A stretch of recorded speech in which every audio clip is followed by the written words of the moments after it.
used to connect the dots. Oh, it hurts. Oh, it hurts. It hurts.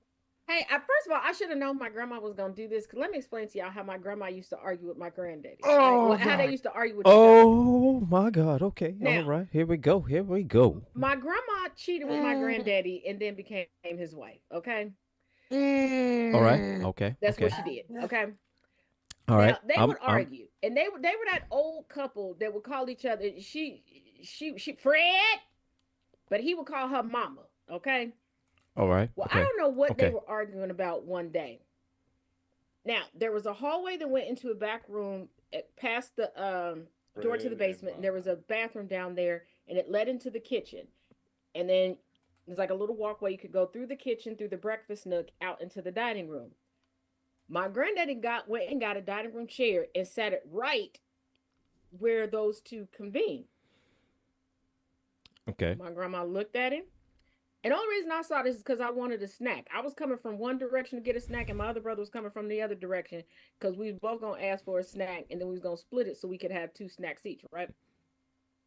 So she said, oh, okay. She picked up the car keys and went to go sit in the car. Now, let me explain something to you. I know I'm a bad driver, but my grandma was horrible. Like, my grandma never drove by herself because she would put people in the car to ask you to look at traffic for her. So he was like, oh, no. Am I clear on that side? Right. Like, he's like, you're not about to wreck my baby. Plus, he did not want her to find his stash jar of peanut butter because he wasn't supposed to just be eating scoops and scoops of peanut butter. So he had his own jar because he would sit out there when he was stressed and eat peanut butter and like cuss my grandma out in the car. So he went out. Okay. All right. He went out there. This just keeps getting better and better. Take it to the grave. This just keeps getting better and better. Just take it to the grave. So he went out, convinced her to get out. Probably convinced her that she could have an extra trip at either Neiman's or Saks Fifth Avenue to shop on Saturday. Because every Saturday, that's where she got to go. Either Neiman's or Saks to go shop while I don't know what he did. Okay. So she comes back in. But he goes, because he hard-headed, goes right back to the chair. But now he has the key. So he feels safe, right? So she blocks one way of the hallway, and then she puts her chair right in front of the bathroom door. After she gives him the biggest cup of coffee I'd ever seen in my life. So he decides it's going to be a standoff, and he's going to slow sip the coffee. He's at retirement age at this point. And I didn't realize what coffee does to old retired men till that day. Because she was death staring him. How long have you known me? I could have told you. I was a kid back then. Okay, I didn't know. Well, my first go round with old people. So you in some danger. So you in the danger zone. All of a sudden, you hear it, crack. He done dropped the cup, and he's trying to like icky shuffle around her, and you just see her legs blocking him. And when she moved across the other side, he realizes he has to push, and if he push, something else gonna push out. Mm-hmm. Yep. And he's like, kids, come help me. We don't want no parts of this. She controlled the food and the money in this house. We not starving, and she said we could. You're not about to get me in the middle of that, dog. No. I'm out of that one. Nah, man. And my name Bennett, and I ain't in it. I am not in it. She was a firm believer in the switch, and she wasn't one that was going to hit you a whole bunch of times. She perfected a method that she could hit you once, and you felt like Kunta Kinte, okay? But this is also a woman who used to joke about making chicken, because I was a full-grown adult when I realized there was a better way to kill a chicken, because she would grab it by the neck, whip it around real fast, and then fling it, and then watch it run around till it fell over, and then pluck it and cook it. So I knew something was wrong with her. Well, goddamn. Just kill the goddamn bird. Goddamn. Jesus so the next Christ. thing I heard from my granddaddy was, damn it, woman, fine. Just spend the whole day in the damn store. Move so I can go to the bathroom. My grandma filled up her whole closet from Saks Fifth Avenue that weekend, and when she died, that same closet had remained untouched with all of the tags still on it. She did it to be petty. Jesus Christ. God damn. Your whole family was like on some other shit. Yes. Jesus Christ. What the fuck? Yes. Whole family like, yeah. Welcome to Island like, Life. I got you. Listen. Say, hey, yo, hey, Hey. don't mess with grandma. Don't mess with grandma. And on the other side, I don't want nothing to do with it. Hey, you walk to hey. my granny and papa's house, and you walk past the bedroom, whole camcorder set up, focused on the bed. It's just trauma all the way around. Easy fucking. And then I was telling Chaos last night that my granny and papa belonged to a group called the Compatibles, and he was like, they were swingers, and it settled in. All right. Things I'm learning as a full-grown adult. All right. All right. Bet you wish you had just minded your own goddamn business, don't you? And I was like, this makes, because I used to wonder, like, in school, every time I made a friend, their parents were friends with my grandparents, and it didn't quite click. You were just thinking, my grandparents know everybody. Right. It clicked last night. It clicked last night. Yeah, wonder why that is. They know them intimately. My grandparents is really popular. Everybody know my grandparents. Why am my grandparents so popular? Everybody know how come everybody know my granddaddy? Oh, and let's not how come forget they know my grandmama? My granny tried to get me beat up by a bunch of senior citizens at a funeral. Because I didn't realize that there's certain schools in Cincinnati, Ohio, that until them people die, they are ride or die for them schools. And my granny knew a couple of people that graduated from that school, and she took me to a funeral. Like, yeah, my dear friend passed away. We're getting ready to leave, and she's like, "Do you have the keys?" And I was like, "Oh yeah, here you go." And then she turned around, and she was like, "Yeah, just so you know, this is my grandbaby." She didn't go to the school. And then I saw my granny disappear off into the distance, and these people was gonna whoop my ass for not going to their high school. What? God You're 175 years old. God damn. Why she put that evil on you? Fuck. Got nothing to do with this. Why everybody hate me? But keep in mind, Jesus this fucking is the same Christ. woman whose sister it was that I told y'all was catching speed tickets in her hover round.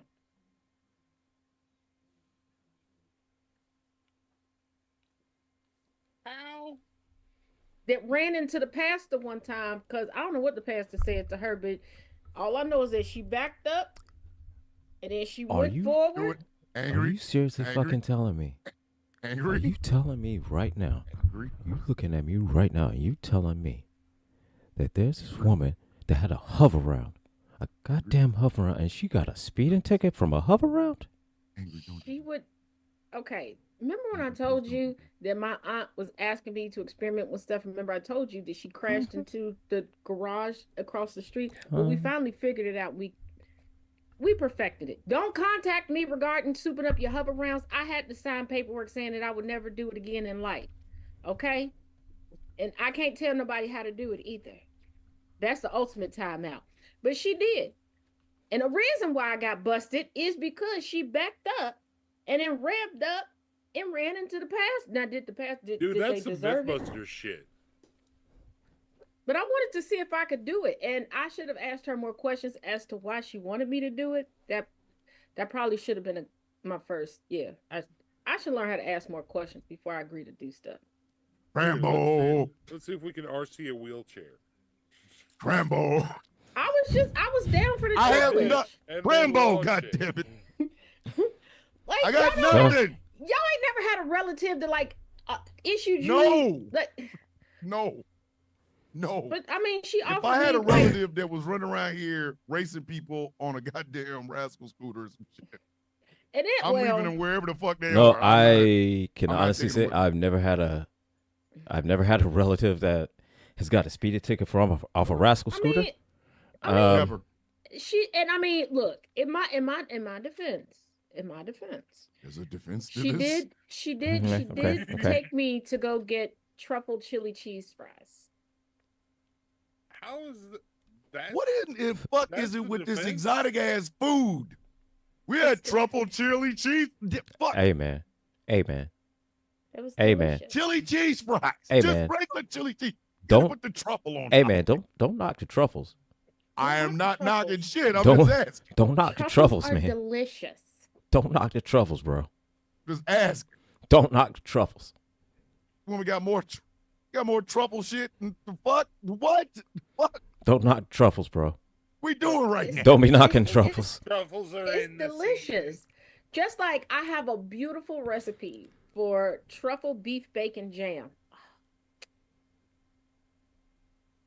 Okay, see, I was No. No. Do you eat food that normal people eat? Like I do. truffle beef You know what? Never mind. It's Sounds really amazing. good on a grilled burger. That sounds amazing. It Never happened to just- really is. Grilling the goddamn burger. It sounds amazing, honestly. Am I wrong for asking where the grilled burger is? Maybe it's just me. Especially should I if you know? especially if you do a grilled bison burger. I told you my daddy makes friends with butchers. Okay. Don't judge me. Hey, Man, Say- the man hey, is out look. here. having a butcher as a friend, that shit is convenient. Never a bad thing. That is Yeah. always a great thing. My daddy always making friends with a butcher. Okay. The One man- butcher friend of his died like 3 days later. He had a new butcher friend. I don't know where he get them from, but he get them. The man. Listen, maybe it's just me. I don't. What am I supposed to do with this information? My dad makes Like, beef look. burger. Look, I'm gonna tell you like this. All right, where probably 4 or 5 miles from where I live, there's a deer processing plant. If I had a friend that worked there, I'd have all kinds of deer steaks, nuggets, jerky, all kinds of shit, the whole nine. All year my round. one uncle, I may he continue to rest in paradise. This is why I miss him, because that was my hunting buddy. And people are like, you could still go hunting for the deer. No, I can't. I don't see very well, and I don't hear well enough to actually be out there. Okay. He was my eyes and ears, literally. I was just a better shot. And nobody, well, the only other person that I've asked to go out hunting with me is my nemesis. And she said no. Face frozen. Oh, She look, can't- I'm gonna put it to you like this. her face frozen. Hey. Look, I was having, I had a Cheney plan. Hey, Taz, let me tell you, my backyard is the perfect place to go deer hunting. Because here's the thing, all you got to do, you put enough food out, they come out to you. Oh, yeah, I can pick And them then, off. and it's not like, they see and then they run away. No, they stay, they linger, they hang around Yeah, see, the they one hang place out that we used to go. because they're food. Let's just when I knock lived off in- the ones that are actually Well, no, there when, already. no, Right? when I lived in Frankfort, Kentucky, yes, this is another Frankfort, Kentucky story. I accidentally made friends with a woman who had married the son of like one of the owners of like one of the biggest farms in central Kentucky, right? We met at the library. I didn't know that she was a farm girl. I thought she was cool. Actually, I thought she was cute and she was into history, and I was trying to flirt, and it didn't go that way. But friendship is friendship. And She they said were like, friendship is friendship. Friendship is friendship. they were like, Friendship is friendship. That works. I mean, if you don't Friendship flirt, is friendship. friends are I mean- forever. Yeah. right. That is But that is she not was an like, answer "Oh, to any did you question of know-" what is friend or ships. I'm trying to figure that out. How do you get that answer? She's like, my family, like at certain times of the year, they let people pay to come out and hunt on this portion of the farmland, but since we're friends, you don't have to pay. And they had little cabins. So I told my uncle, like, hey, let's go down there. So yeah. But okay, first of all, let me explain something. Okay. When I say friendship, it's because of how I met my best friend. Okay. He's the friend that it never listen. Once again, I was trying to flirt with her, but that time the flirting worked. It worked. Okay, it worked. And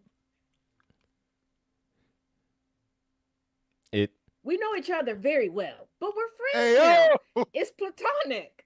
hey yo, It's platonic now. wait a minute. All right. Now it's platonic. All right. I bet it wasn't platonic when it started. No. She said, a lot of misunderstandings in furniture moving. It's all. It's. Well, I mean, I mean- she offered to be a wedding gift. So All right. That happened. That's the and thing that here's the happened. thing. When I 3 went minutes till through the show starts. puberty, That's the when thing I that went through happened. real puberty at 40, okay? Because I went from looking Duh. like a prepubescent 12-year-old boy. I woke up, was like, I got boobs. Should I have texted her first to see where she was at? Absolutely. Did I do that? No. No. I FaceTime her No, while the she fuck was you did working not. at Fifth Third Bank. And I was like, I got boobs. She was in the middle of a Lord. performance review. Yo! Why you Hey. fucking up people's performance review? Actually, she got the best performance I review. got titties. Because Becca, thank you for looking out for my girls and thank you for complimenting me on. Baby, I have boobs. Okay, Baby. thank you, Becca, for complimenting me on my boobs and giving my I have been bestie given a lovely these raise. boobs, At that point, baby. my bestie never had to work another Saturday. All Becca right. started popping up over her house like, is your friend FaceTiming today? 2 minutes before the show starts. 2 minutes before the show starts. Oh, shit. 2 minutes before airtime. 2 minutes before airtime. Becca and I could have been a thing, but she fucked up and 2 minutes before. 2 minutes airtime. and she What am I called me, supposed to do with she called me this sneezy information? and asked me if I had six more dwarfs that lived with Hey me. yo! All right. Because she got a picture of my furniture. Furniture. She got a picture. I took a picture on my furniture at the time, and I realized that my furniture did look like Show's it gonna be brought belonged to you in in a part by clubhouse. lesbianlove.com. But friendship is friendship. Everything If you doesn't can't- have to be platonic at lesbianlove.com. First of all, if you Friendship can't is- share that with is- your friends, who can you share with? I know. But That is not an answer to Friend anything or of what is you friendship. don't have to be lonely at lesbianlove.com. Jay Thomas in the chat. Look, I got a new tattoo, and the only reason I have not bombarded y'all with my new tattoo is because of the placement. And I was like, that would be super inappropriate. Okay, we'll start the show now. All Starting right. the show. I'm Oh, proud of it. Though. boy, listen, y'all walked into some shit tonight, boy. You It's, don't have to be Oh, lonely It's been- at lesbianlove.com. So look here, we've been on a roller coaster ride already, It's been wild. and the show hadn't even started, Listen, It- and show we've ain't been on a even roller started yet. coaster, Show ain't even started yet. and we're on a roller We're already coaster. going, hey, yo, what is going on? Ladies and gentlemen, it's Sunday evening. You know what that means. It is time for the non-janky award-winning The Villain's View on Ghost Claw Productions Radio, GCPR, where every voice matters. And streaming, my name is and streaming over on the YouTubes and the Facebooks. I don't know about TikTok, really don't care. My name is Thomas Bishop. I'm known as the villain. I am joined by my regular co-host Rogues. To my left is the founder and producer of lesbianlove.com. She hosts the Taz Effect every weekday. I call her my little sister. You refer to her as Miss Taz J. Taz, please say hello to just flirt us. You call it scissoring. I call it lip locking. But anywhere that it goes, lesbian love conquers all. Hey, everyone.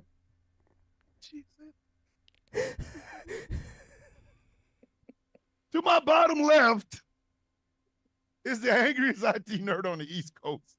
The man hosts a bunch of shows. You can see him on the screen. He is currently trying not to blush and fall out of his chair. I'm trying not to Gilbert. bust You my refer ass to him falling out laughing. All right. Ow. I call him Gilbert. You refer to him as the angry IT nerd. Say something, man.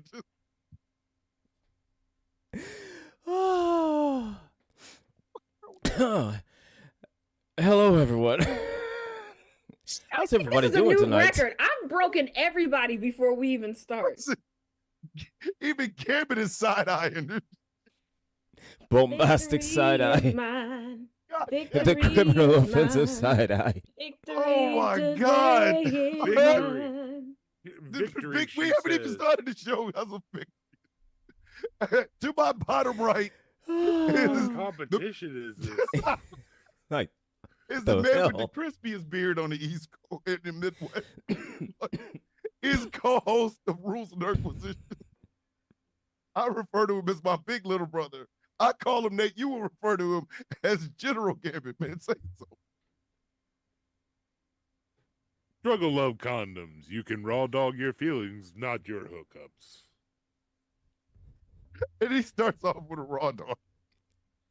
Oh shit! All right, so we're gonna have Kaz does the news, and then I think we just want to talk about I don't know what tomorrow is. How to make friends. No, I'm just playing. I'm just playing. I'm just playing.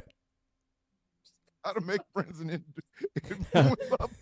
How to make friends and influence people. Good. We Let me doing get out right my now. pen. How to make Oh, friends and influence okay. people. Hosted by Taz J. Jeez, the fucking wheeze, man.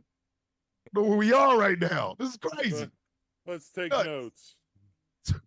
So Make Real a note friends. of that. Real friends scratch all of your itches. welcome Okay. to Villain's That's true. View. We're glad That to is a see fact. you, bitches. Listen, that could be a phrase for the show. Real friends scratch all your itches. Welcome to the Villain's View. We're glad to see you, bitches. Welcome, bitches. Welcome, bitches. It's a celebration. It's a celebration, bitches. Hold on, wait a minute. Okay. All right, let's get into the news. I gotta stop this because we got It's a celebration. Are you watching the Villain's View? It's a celebration, bitches. It's a celebration, bitches. Okay. News. How the fuck All did right. we get here? All right. And you know what? My sister friend is tuning in for the very first time to watch this show. I She's bet it'll be the probably last time. Girl, I ain't watching that shit. That's Clutching. wild. her pearls It's like- because she knows me as a very demure young lady. Real friends. And now scratch she's looking at this itches. as like, Welcome what to in the the hell Villain's is View. It's this a shit? celebration, bitches. what in the hell is this shit? She got me watching. Okay. She said, watch this. What is this shit she got me watching? The hell is he two god? The hell is he two goddamn fools? You two talking about nothing? And you say there's a celebration, bitches. Oh my God. Oh God. Girls, this whole, I cooked the. I am cooked. Oh shit. Celebrate, Randall is Lip-Locks, cooked. Come on. Listen, Randall is baked already. Oh, Randall is Goddamn, Randall. slow cooked. Goddamn, Randall. Listen, I'm cooked Hey, for the yo. gummy. Hey, God listen, damn. Hey, Randall? Randall, you been slow cooking yourself like a roast Hey. all day? Randall. Randall. God damn it. You been slow cooking yourself all day like a roast? First of all, Randall. Oh, Now shit. that we're friends, Randall, because we've established this, you have not paid the friend tax, Randall. Where my Reese cups at, Randall? Randall. Oh, yeah. Randall, please pay this woman her Reese cups, please. Say please. Yeah. In the name of Raul, please play this woman. Don't let your shit lapse. You go. Nope, because Thomas let his lapse. I So let what my did- shit lapse. What did we learn Friday, Thomas? What did we learn? We learned Hey, that guys, she's not playing around. Serious about her. Said Yo! we learned Taz We don't learned play that. Playboy, God Said damn. Taz don't play that. Listen, Because I'm a pimp named Hold Slick. on. Back up pimp. Monica said, Trump did it. Things have already gone to sharp left. Oh, just wait. Oh. just We wait. can't drive. So look This here. is just I didn't even So we stretch ain't, yet. shit ain't even got off the Oh. rails yet. It's still I on the haven't even rails. stretched yet. Okay, Yeah. this the They beginning. try to get to the news So and listen. she over here talking about a real friend to scratch all your itches. Welcome to the Villain's View. It's a celebration. All right. It's a Okay, celebration, all bitches. Okay, let's get to it. Here's Taz's take on the news. Okay, Chrissy All right, all Nome right. says Americans should be prepared to prove their citizenship as ICE ramps up AIDS. Christy, come here. Who said First of this? all- Who the fuck said this? No. Christy Christy Nome. Nome, that First of all, bird like a hoe.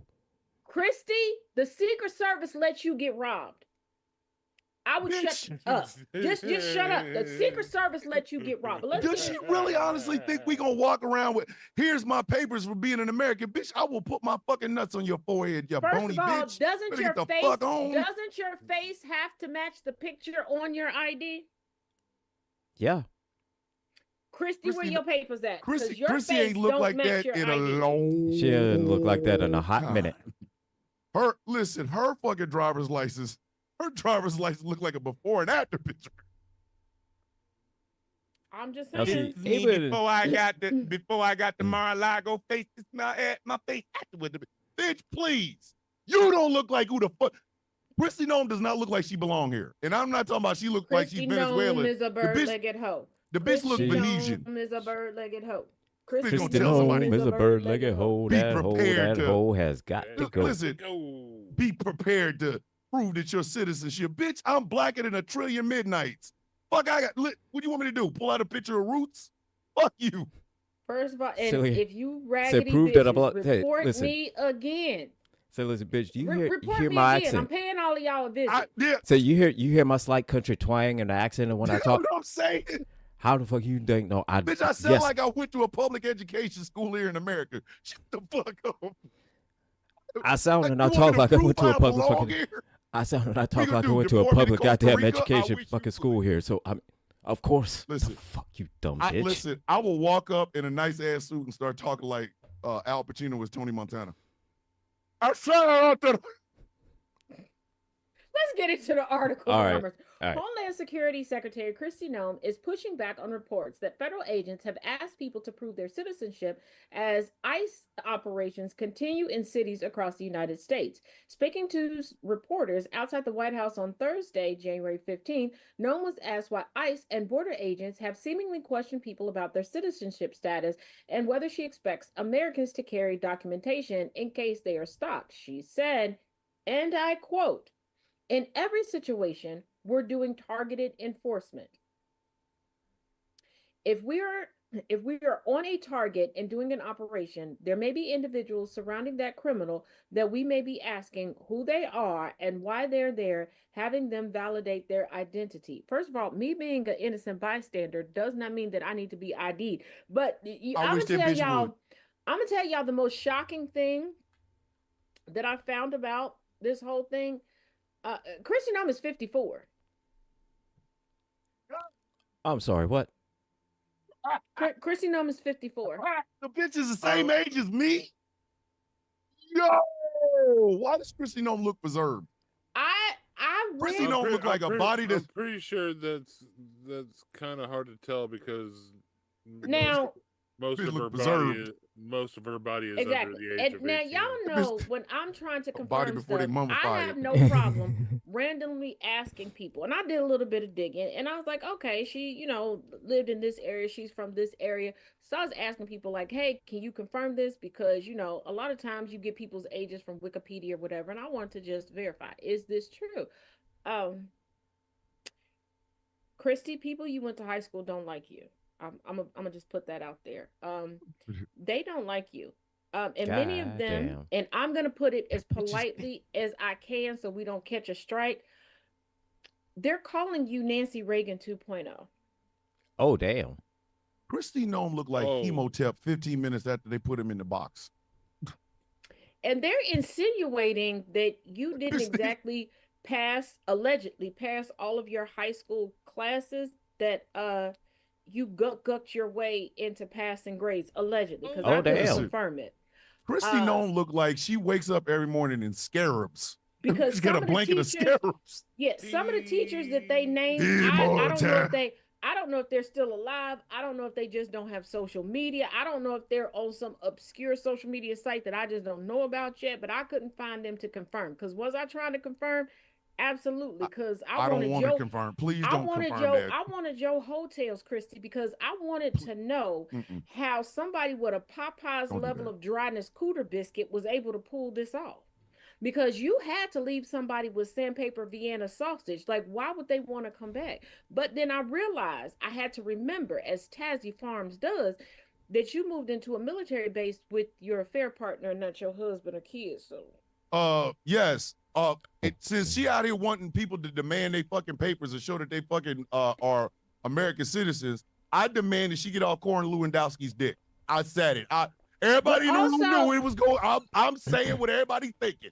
I'm with the culture stealing. Bitch, get off his dick. Let me remind people that the same people that are like, yeah, she's right, they should show their papers, are the same people that said that it was an infringement on their rights to show vaccination records during COVID-19. Let me tell you something. I wish the fuck they would. I am a disabled veteran. People arguing in I'm a disabled veteran. I'll bite your fucking ankles. I wish the fuck you would ask me if I belong here. Where the fuck else did I come from? Not like this place was giving out free housing and shit. I would ask me. I will pee on your shoes. I'm a disabled vet. I can get away with it. I'll just go, sir, you're out here and we're doing an enforcement. You sure? I will just go, I'll be listening to you and I'm going to just whip my shit out and piss on your shoe. Oh, my bad. I'm a disabled vet. I'm a little bit crazy.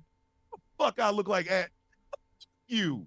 All I know is there is a subreddit that is detailing disabled vets taping their papers or doing the old school safety pinning their papers to their shirt and slanging shit at ICE agents. So I am mentally fucked up all the goddamn. Listen, I stay in a perpetual state of fear.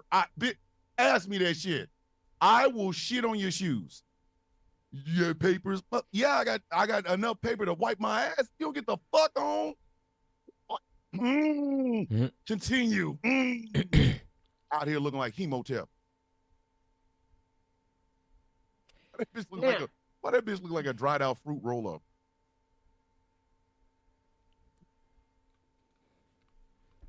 Now, this next one does not come from an article. This next story doesn't come from an article. This is one of this is one from the notes. Uh-oh. Got the notes. All right.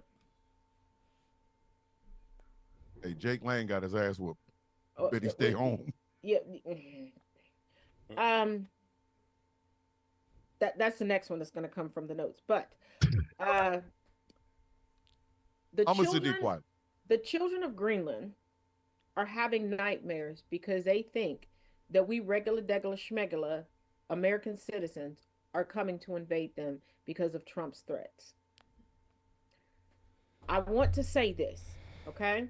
I want to say this. Don't do this on TikTok because we have to remember that now TikTok has an American algorithm. It's not as international as you think. But if you have additional social media platforms, put out a message to these children, letting them know that we're not in agreement with this. We're doing the best that we can, and we are not coming to disrupt their peace. To all the Greenland children, all of America does not want Greenland. We are perfectly happy with having Greenland be its own sovereign country. We love you guys. Nobody else. Please understand, we all didn't vote for this motherfucker. Like, I wish I could talk to the people from Greenland personally. We didn't vote for this motherfucker. As a matter of fact, if you really want to be honest about it, we don't like him either. We're trying to, all of us have a death clock. All of us have a death clock. We're waiting for this motherfucker to croak. We do not want Greenland, but fuck him and everybody. Why would you scare kids? Kids? Kids. And here's the thing, before somebody tries to say that I'm fear-mongering, if y'all been around here for a while, you know, I literally will get online and ask people stuff. And I've talked to so many people over there. It's bad. The anxiety levels are high. These kids don't want to go to sleep. They're afraid to go to sleep because look at what look at what Trump just did to Venezuela. These children are... And America only gives a fuck about their children when they're on a list with Jeffrey or not being shot. They care about them in the womb. And that's just barely. All the Venezuelan kids are now afraid of the United States. Every one of them. Every fucking one of them. Which is why if Venezuela allows that Machado chick to become y'all fucking president, y'all are dumb as shit. Well, here's That the thing. bitch- They took Maduro. Maduro's whole administration is still in power. Nothing changed. Because at the end of the fucking day, it had nothing to do with Maduro. It's Bingo. Donald Trump wagging his dick. And unfortunately, he won't die. Listen, we keep every one of us that didn't vote for this motherfucker, when we go to bed, we all of us keep saying the same thing. I hope Trump go to sleep. We hope he never wakes the fuck up. And I'm sorry, I'm using my fucking First Amendment right to say it. That motherfucker is tipping towards 80. He need to hurry up and just Melania, go to bed. Take that. Don't come up. Go to Take- bed. Melania, Don't Go, get up. go to the light. Just go to Melania, the light, Caroline. take one for the team, Go okay? to I know it's been 50, 11 years since y'all done light. shared a bedroom. Melania Just- got to give him some good that'll break his No, heart. she ain't got to do, just help him with his pillows. Ooh, yes. Melania, you be doing all of us a favor, bitch, if you just fluff his pillows with his head underneath. Now, If you- over the weekend, a Jan 6er that was already pardoned received a second pardon from Trump. Another Jan 6er was picked up for child molestation against an 11-year-old boy. Then there was a third Jan 6er who received a pardon, then made headlines and tried to bitch out and go into his highly racist Nazi Facebook group and say that he was publicly lynched on TV. Bro, you're alive. You were not lynched. And who am I talking about? Say it. The pardoned Jan 6er who was chased from a pro-ICE rally that he put together, proclaiming that he was going to burn the Quran. Jake Lane. Now, he was among, there was Keep your fucking ass approximately, out of Minneapolis. yeah, there was approximately 1,600 people that were granted clemency by President Trump. And one of them happened to be Jake Lane. Right before where everybody's getting these clips that are being posted to social media, because I'm politically and historically nosy, Jake Lane pulled up playing Ice, Ice, Baby, and they showed him 6 minutes later. They showed him the putting too your cold ass part. on Ice, Ice, Baby.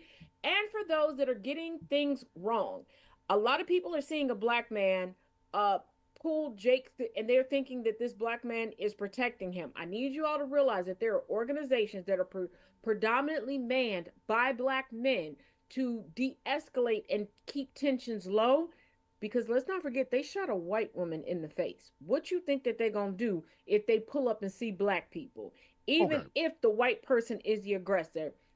I also asked people about it, and this man was a part of the de-escalation team, and they just wanted Jake gone. He was happy. He was about to be gone. Had that black man not been there, he would have been gone the old-fashioned way. You're not going back to Florida. You're going back to the other side. I'm sorry. I don't think they should have cracked his head open. I said it. Fuck it. I said it. And you gonna bring your ass from Florida to fucking Minneapolis to act like you ain't got no fucking sense? It should have been the last trip you ever took. Yeah. Jakey Poo also showed up claiming that immigrants were replacing white people. I did not know that white people couldn't be immigrants, and for every non-white immigrant that showed up, a white person had to be expatriated. But you know, who knew? Remember, Can we talk about that tonight? Can we please talk about that tonight? Please, I'm begging you, please. Can we talk about that tonight, please? Yes. But here's the thing. He promised that there would be Quran burning. That didn't happen. And he actually called his rally a Crusader March on Little Somalia. He didn't get out of downtown Minneapolis. How you gonna march on Little Somalia? You can't even get out the fucking downtown area. Listen, the best part of that whole video, the best part of that visit, was when they got his ass in that car. This motherfucker got punched in his face, knocked down. He got rocks and shit thrown at him. He dove into somebody's car. Then they caught the car. Then they opened the door. Listen, the best part of that was somebody said, hold on, is he in there? He in there. And they opened that door, and man, when I tell you, it was going to kill his ass. Now, if you get a chance, the group that truly called attention to this and rallied the troops against him are called the People's Action Coalition Against Trump. People. And they said, fuck Nazis every day. Now, before we move on to our general discussion, I also want to put this out. This person is fellow Villains Guild and also fellow GCPR. And that is our good Aquaman, who's out here getting into the good trouble. If you follow him on TikTok, please go to his latest videos. And if you can, please donate to his GoFundMe so he can continue to do the good work. Tomorrow, I will add his GoFundMe link to my link tree. I'll do it to mine. I will have it on the Sound of Coffee tomorrow morning. Yes, but please, please, please, please, please. And to Dave, I am so sorry. I am not up there to be with you tonight. I had to be, where I am now so I can get things moving and grooving. But Mr. Aquaman listen, he gonna put a trident up your ass. Is out here doing the good work, and while boots on the ground doing the good work, he is still very protective of the rest of us that are doing all the rest of it, the educating, the lobbying, and everything else, because we have to work in conjunction. The one thing that you have to learn from previous points in history is that yes, protesting is amazing and it's great and it grabs attention and it gets people motivated, but you have to combine that with lobbying, education, and legislation. And litigation. So when you can, white people, sue the motherfuckers. Thank you, Taz. The Taz does the news. So tomorrow is the observance of the birthday of Dr. Martin Luther King. And or as my nephew that I had to unblock calls it Blackity Black Monday. Blackity Black Monday. And with that being in mind, and it is something that Taz brought up on the news, can we kill a myth tonight here on TVB? Nobody wants to replace white people. I don't know why the fuck y'all keep thinking this. Now, there's some white people that don't want white people. There are white people that are done with white people. But here's the thing. They created a rule and a hierarchy, and this is why I say all the time, and those that tune in that have joined my open discussions on race and have been in my class, y'all are familiar with this. Don't give it away in the comments section. Let me cook, okay? They created this hierarchy, but racism doesn't have a 10-year plan, a 20-year plan. They don't look past the moment that they're speaking. They created a hierarchy and a system that eliminates them because they said you can add to everybody else, but the only thing you can do to whiteness is subtract to it. So once you add anything else to whiteness, it's no longer white.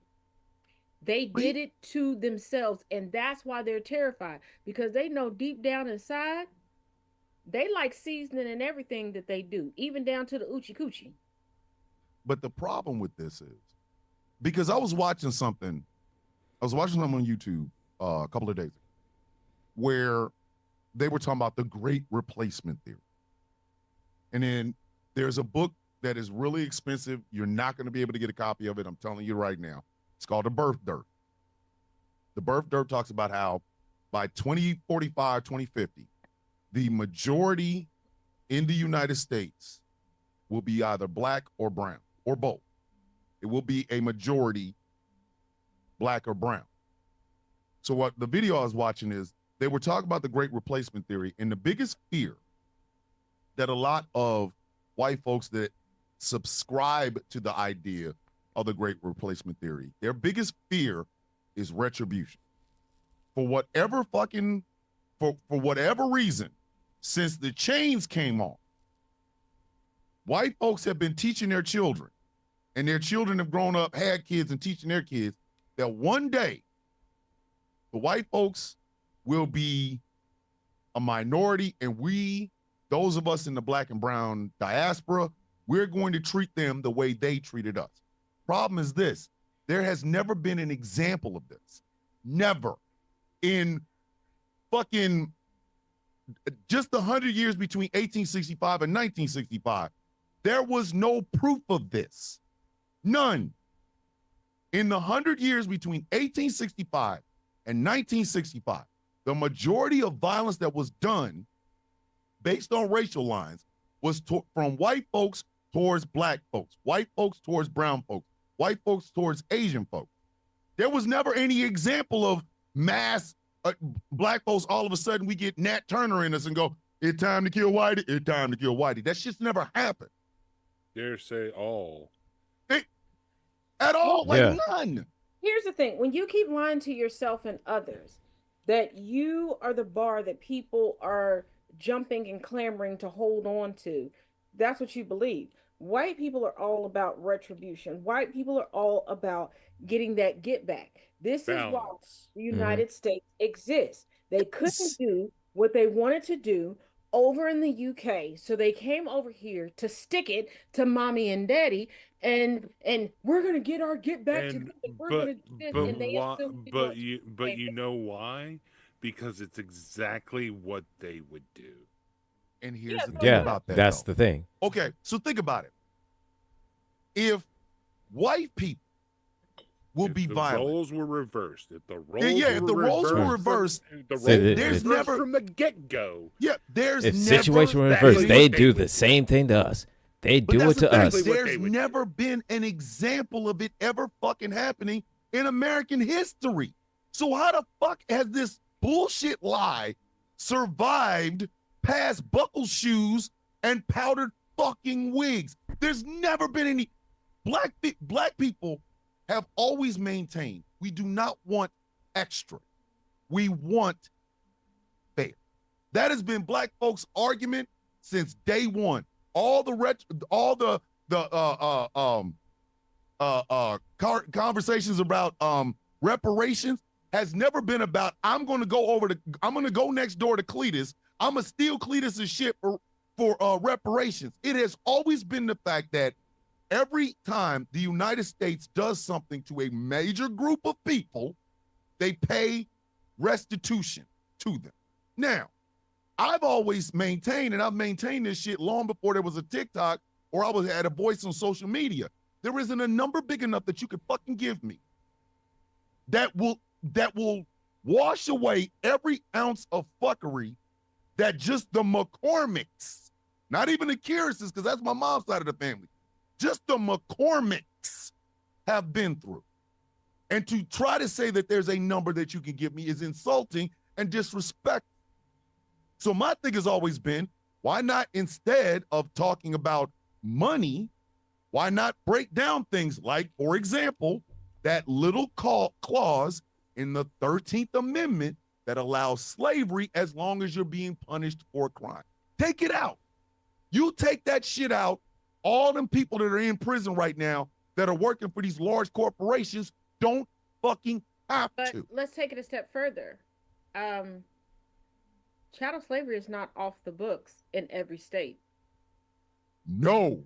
And Mississippi comes in again. They can put numbers on it by the families because as much as they try to lie to people about having the slave records, they know exactly how much your family's made for them. They know how much you're owed. This is why they've now tried to start yet another diaspora war, but this diaspora war is specifically within the United States, where they're now like, well, how do we know who's supposed to be paid? Are we supposed to pay every black person? Because every black person wasn't here during slavery. Newsflash, motherfucker. Whether the person was dropped in the Caribbean, over in Europe, etc., they are still owed because you all commissioned privateer ships that you invested in, that you made money off of. Because Great Britain, here's looking at you. Did you technically abolish slavery before the United States? Yes, but where was the United States still getting those slaves from? And how free were the people within your borders? Because I know about all those military service people and those whalers that you sent letters to their masters in the United States when they were no longer able-bodied to come and pick them up.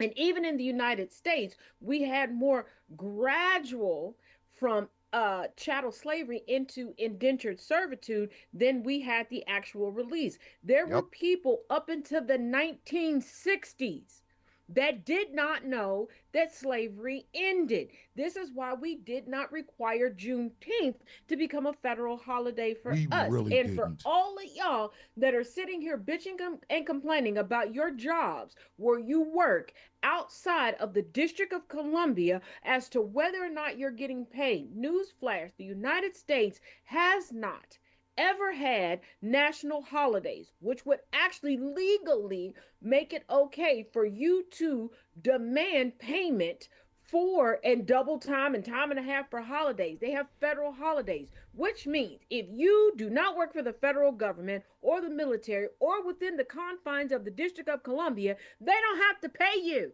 No. And for you weird ass Christians that are acting like there's a war on Christianity, Christianity is the only religion that has a federal holiday. Suck it, bitches. And I'm saying this as a Christian. The problem I have always had with the argument about retribution isn't just that there is no example of this. There is no widespread example of this. But then when you look at something like the fucking Red Summer of 1919 and 1921, okay?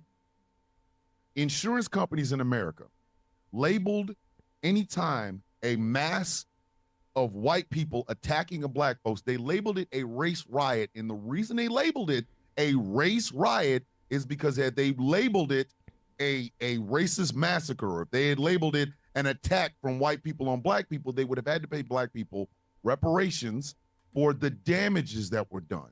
But if both sides were involved, oh, it's perfectly okay. Again, there has never been a time in American fucking history where a massive amount of black folks have just decided to tear down a white town. So this idea that somehow black and brown people are going to act the same way white folks did is ridiculous. And Randall just brought something up in the Facebook chat that I wanted to talk about anyway. There was a story out of Minnesota where a visiting family, a black man, his wife, and their 6 kids had not only a flashbang thrown into their fucking car, but a tear gas canister. And their 6-month-old child stopped breathing. And when told about this... Here's the thing. Hold on. Quick correction. They were leaving the neighborhood, the suburban neighborhood, because ICE decided to just randomly go down the street and toss tear gas. The house got so bad with the tear gas, they were like, let's load the kids up in the car. Let's drive away from the situation. The kids will fall asleep. We'll let things die down and come back. They threw the flashbang under the premise that, once again, we're fearful. The car is a weapon. So why would you do something that would truly make a vehicle a weapon, like throwing a flashbang at it? It would have been multiple of the children were hospitalized, but multiple times. The 6-month-old had to be resuscitated. Now, there are conflicting reports coming out right now. I do not know, because like I said, there's conflicting reports coming out if the 6-month-old has survived. I'm telling you right now, I would have killed somebody. An ICE agent would have lost his motherfucking life. And it wouldn't have been on some revolutionary shit. It wouldn't have been on some fight back shit. It would have been on some, this is my fucking child. And you threw a motherfucking tear gas canister in a fucking vehicle, and my child had to be, if my child having to be resuscitated once, I'm fucking somebody up. But again, that is me as a dad. You see, those of us who, I'm gonna tell y'all something. Black folks have a PhD in white people. We do. And as somebody who suffers from seizures and has a touch of some respiratory disorders. Um,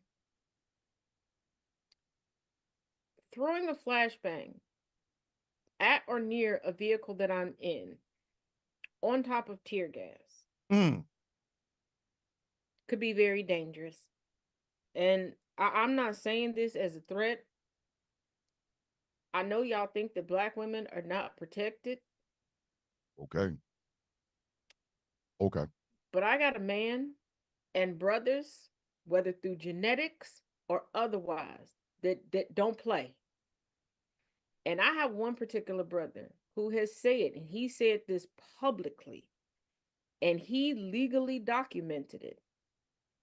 Let something happen to me that's unnatural. He is willing to go to some lengths. He said he won't care about freedom. Somebody got to go. Point. Somebody got to go. And I have 2 adult sons and 2 adult daughters. Somebody got to go. The baby, they unhinged. If you think I'm bad, they're able-bodied and cuckoo cuckoo. Oh, I've already told y'all got to stop playing with people. And that, but hold on. I want to go back to something though, Taz. I want to go back to something, which is why I wanted to do this tonight, because tomorrow is the national observance of Dr. Martin Luther King's birthday. No man in American history has been used more to push down anybody's natural fucking reactions to disrespect, to death, to injury than Dr. Martin Luther King. If that man could see the way America has used his visage and everything he stood for to tone down and tamper down the anger that black folks have, he would be disgusted. Because every fucking time they got to go, the first thing that ended up happening is, oh, well, what about Martin Luther the King was nonviolent? Well, if you throw a fucking flash gang in my car, I'm fucking killing you. He was not nonviolent. He did not die of a bullet wound. He died because of a white doctor in the hospital. And a lot of the things that you all quote,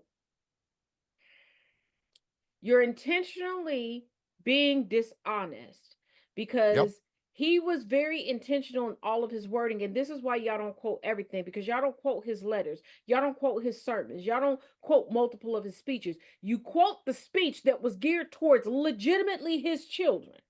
And you try to put us all under something. He had a dream for his children, not the country, because he then regretted that dream that he had for his children, because he foresaw. And if y'all really had respect for him, you would respect his children. But I watch daily as y'all disrespect his daughter, his son, and now even his granddaughter. Every single day. I'm going to need y'all to quit trying. I need y'all to quit trying to play in our faces, because if you're so notable and you come from such good stock, please, Mr. Brown, where are your descendants? All of these white abolitionists, where are your descendants? I taught yesterday in my adult Black history class, I asked them one question. I said, come back to me next week. Why are people quicker to come out and proudly say that they are a descendant of John Wilkes Booth, but nobody's coming out to say that they are the descendant of a white abolitionist? Because John Brown scared white people as white people. And I'm going to tell y'all something.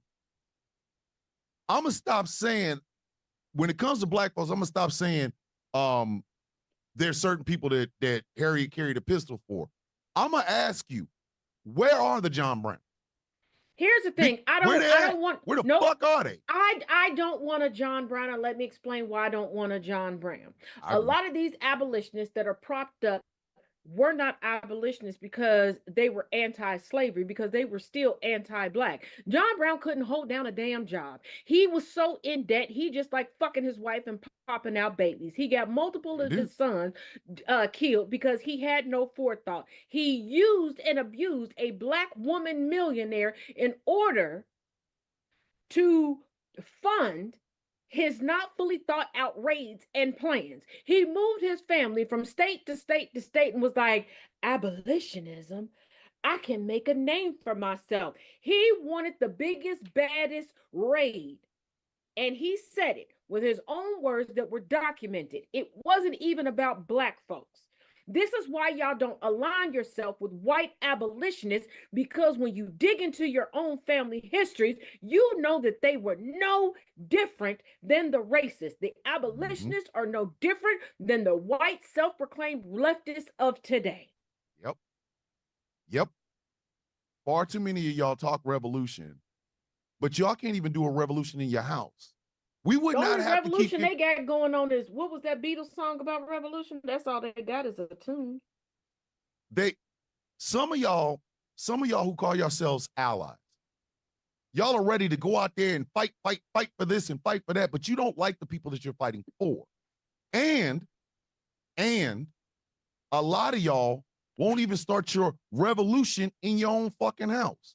The A lot reason of y'all we won't have to start your own revolution. You keep co-opting because you white heifers that are all over threads and Instagram talking about you want to join the Black Panther Party, the new one, and you're wondering why people aren't letting you in, because the most notable non-black members of the Black Panther Party, we found out through FOIA requests that they were FBI informants. Start your own shit. Y'all have no problems being able to find your own way, organize and execute when it comes to getting us out of someplace, when it comes to hate and tyranny and savagery. But when it comes to equity, all of a sudden you need to infiltrate, co-op, center yourself, make yourself the victim and the victor. Stay away from our shit.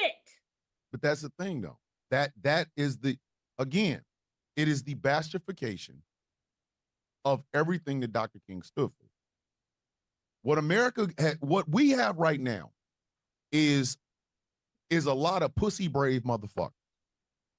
The first thing, I'm gonna tell y'all something. I absolutely loathe being asked if I hate white people. I loathe it to my bones. And can y'all stop saying that I hate white people? Because I do more white people shit than the average white person. That's what I'm saying. Nobody has.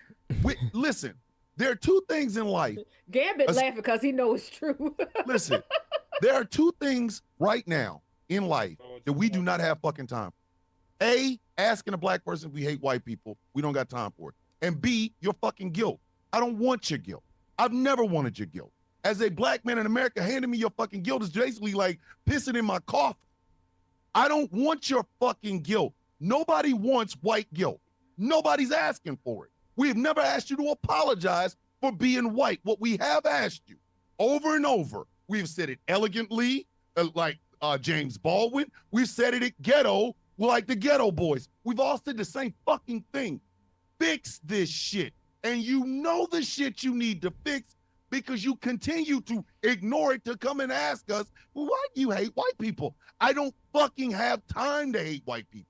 I also don't have time to die because of a white fucking cop who's scary and shit. God damn. You always want to ask us why we aren't in the streets or what you should do and this, that, and the other. You didn't ask us what to do when you created Lake Lanier. You didn't ask us what to do when you bombed the MOVE movement. You didn't ask us what to do when you destroyed Rosewood. You had no problem spitting on small children who were desegregating schools. You had no problem shutting down entire school systems because you didn't want to desegregate and go to school with people. You didn't have a problem with that. You all will come together very quickly to defraud, steal, kill, and destroy. But when it comes to unifying, you wait for somebody else to do it. You come in, you worm your way in, you center yourself as victim and victor, and we never get any further. And the thing about it is, white women, come to the front. I need to talk to y'all right now. You all are the only creatures on the planet that still are not recognized in the Constitution of these here United States as a human being. Everybody else is explicitly listed as human but you. And I need you to realize this, because while everybody else is saying that everything else is a litmus test, black and brown people, people, especially black women, have been the litmus test for this country, because the same talking points, the same rhetoric keeps getting Groundhog Day, because what they used to say to us, they're now saying to you, white women. Remember when they were saying, oh, I need to see the full video? What are they saying now about Renee Nicole Good? They used to say to us, well, they should have just complied. What are they now saying about Renee Nicole Good? They're saying the same things. I keep telling y'all this, and you keep turning a blind eye and closing your ears off. I wear glasses and hearing aids, and I am hearing the sirens clearer than you are. But at this point, are you done trying to have cutesy abolitionist type of social media posts? Because every fucking winter holiday season, you tell us about how you checked your relative. If you know that relative is problematic and racist and bigoted and has all the isms that are negative, why do you keep going back to keep having this conversation with them? Why haven't you cut them off? If you know that your coworkers are full of shit, why do you keep going to networking events and having cocktails with them after work? If you know your neighbor is full of it, why are you protecting them? I will say this. I commend the women who are stepping forward saying, hey, my husband has been lying to me since January of last year. I just found out he's a fucking ICE agent. I filed for divorce. I've left. I am here for you. For the white women that are like, you know what? I told y'all that I would stand on the front lines. I saw a woman today who got in her car. I just saw the video today. She didn't put it up today. She got in her car when she found out that ICE was in her neighborhood. She drove to the school and picked up black and brown kids and drove them home and told those other kids, go back in the building, and told two teachers, keep them back. I will come back and drive them, so that they wouldn't walk out and be abducted. You have the privilege that you know you have the leverage. You keep saying that you want a change to come, but you have to be the change. You no longer have slaves. We are not your Negro. We are not taking the bullets for y'all. And at this point, they don't even want us. They don't like you. Racism was never set up for a community of people to reign supreme. It was always set up for one person to sit at the top of the hierarchy and piss down on the rest of you. The problem is, I'll give you an example. I will go back to the 2024 election. Okay. That a video I was watching. It was from a white British woman who has done a whole lot of extensive studies on this shit. There is a part of the psyche of white women in America that want to feel safe and secure. And they believe that Donald Trump can give them that. Here is where reality meets whatever fucking fantasy you have in your head. The biggest danger in a white woman's life is her husband or a boyfriend or a baby daddy, usually a white man. They have spooked the fuck out of you with me. They have spooked you. They think my big bald ass is just coming in because I got to have me that white woman's.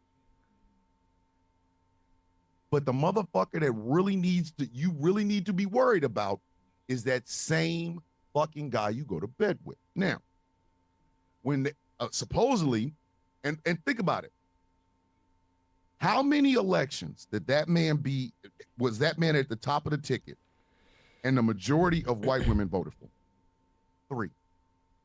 Three elections.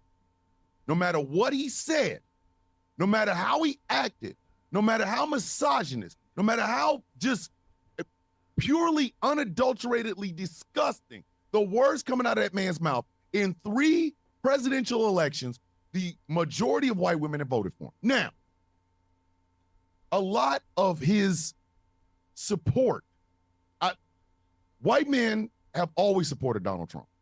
But then again, white men will always, not all white men, again, I have to say that, but a lot of white men will support the Republican Party. But they love them some Trump. What bothers me is the white women. Because in addition to them scaring you about us, they're telling you in no unsimple terms that you have one job. You are to lay down, push out babies. That's it. That is it. So when they start talking this great replacement theory and they start talking about white women's virtue, it all coalesces around itself. We don't have the patience or the time to try to reassure you. It has nothing to do with whether or not we want to replace. We just want to get along. The white women, y'all know your husbands. Your husbands are out there teaching your child that bullshit. Are you stopping them? Are you at least putting a time out? Are you at least showing some balance? No. When he takes your 3-year-old out to shoot, what do you say? You say anything? Do you say anything? Do you stop him in any way? When he's teaching your son that he works hard and white people work hard and black folks don't, are you stopping him? Because we're not in the fucking house with them. And what ends up happening is they get sent out in the world and they become soldiers or cops or ICE agents or whatever. Look at, and then look at them. They think they're in a war. For what? For what? J.D. Vance, the vice president of the fucking United States, got in front of a crowd and said, you no longer have to apologize for being white. When the fuck was that ever a thing? Who the fuck ever asked for that? Who in the fuck ever asked for that? Who? And I've told y'all before, I've said this year after year after year. Black folks know neither major political party give a fuck about us. We know this. We know this. But we're not stupid. Don't nobody want that shit. We don't want your guilt, nor do we want you to be sorry for being white. We have had concrete conversation about what it is that African Americans in this country want from the large power structure. But who has been the handmaidens for motherfuckers to think that somehow black and brown people are going to replace them? You and the children that you will bring out of this world. It is literally, as day follows night, a white man can sit up and think that black people want to replace him and brown people want to replace him. And if he ain't fucking, it don't matter. He's in a room by his goddamn self. But the moment you give him some ass and a son comes the fuck out, now he has a way to pass that bullshit on. Why the fuck do we have to be the fucking burden or the bearers of your fucking inability to tell your husband ain't nobody thinking like that? And like I said, this is why I say they have bastardized the way America looks at Dr. Martin Luther King. Do you realize there are white folks that still believe that the Triple K and the Black Panther Party for self-defense are the same thing? Why is that? I'm 54 years old. My older sister was the one that told me that bullshit when she was 16. What? Why? Why do y'all still think that?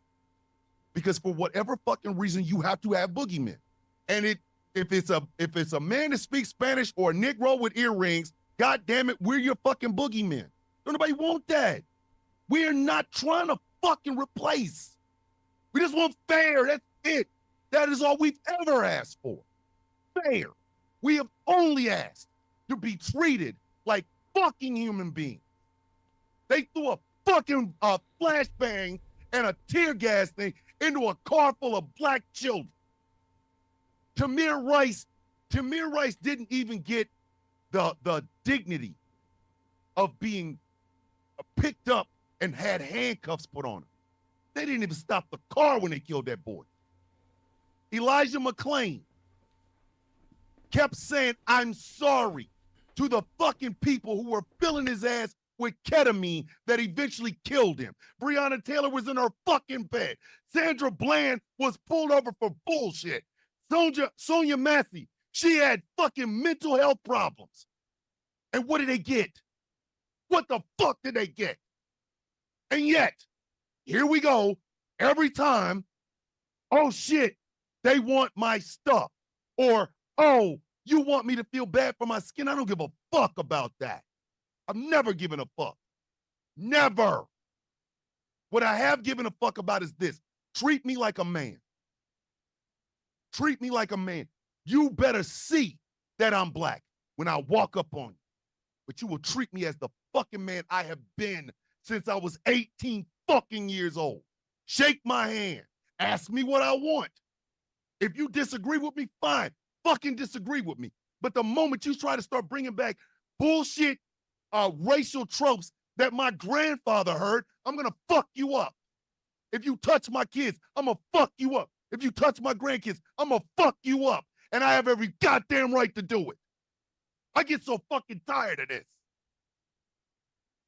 This motherfucker sitting in the White House couldn't wash Martin Luther King's drawers. Drawers. Couldn't. But we got to keep, oh, well, remember what he said.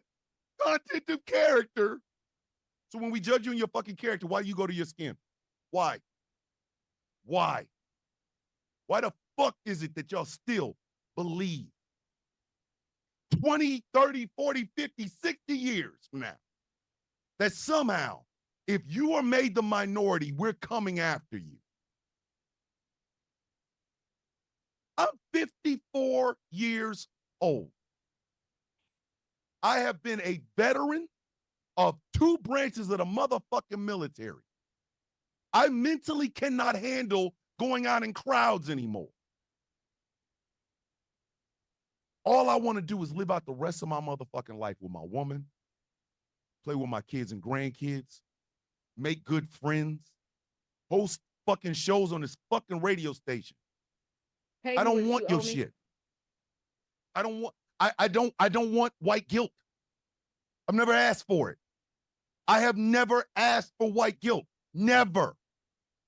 I don't care if you feel bad because your ass is white and white people done some stupid shit. That's not my burden to fucking bear. It's not Taz's burden to bear as a black woman. It's not Angry's burden to bear as a black man. And it damn sure isn't Nate's fucking burden to bear for being fucking white.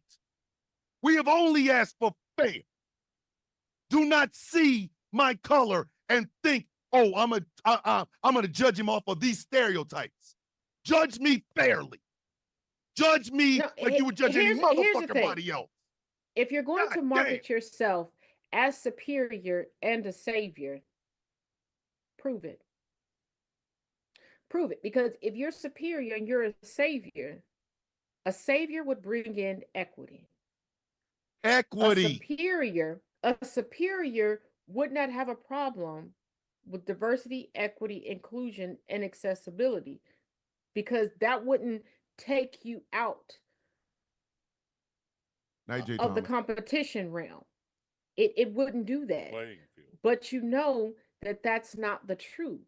That's why you demonize these things that you know, and some of y'all about to clutch your pearls, they're not for the rest of us. They're for you. You set up a system where mediocrity was supposed to prevail. But in order to truly be profitable, to be notable, to be historic, mediocrity won't cut it. The DEI, the affirmative action, all of these things, they weren't for us. They were for you. They were for you to keep you in the competitive realm, and you know that. This is why Jay Thomas. You fall apart from it. Good night, Jay Thomas. This is why you take fall care, Jay apart Thomas. from it. But yes, also here's my thing. If you're going to continue to proclaim yourself to be the best of the best, to be the standard, stop saying that culture is supposed to be shared but then showing us that anything that you believe is white culture shouldn't be shared. Share your own culture. You don't have to look to blackness in order to be profitable, to make it a commodity. If you say that you are the standard that the rest of us are hailing from, tell your women to stop going under the knife to look like us. If you are the creme de la creme and you're doing everything correctly, and we're the savages, please explain why there are entire networks, book series, a genre of literature dedicated to how y'all take each other out. I'm going to need y'all to do this. And once again, let me pose this question to you. If you are the superior ones, why did we have to learn your languages? Why do you pretend that our customs are yours? Why do you believe that our spirituality is your version of Christianity? Why do you believe that what is cultural and rooted in us is your novelty?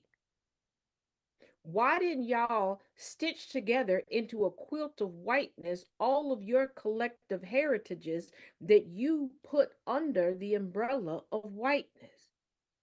And if whiteness was so great and could never be replaced, why are you fearful of a replacement theory that, once again, y'all came up with? We didn't come up with, because we don't think We about did not y'all. come up with that shit. But also, the secondary thing is, why did you stop expanding the umbrella of whiteness? Why are you now further removing what is considered white? You all are regressing and freaking yourself out more because you're narrowing down what's considered white. You all aren't afraid of being replaced.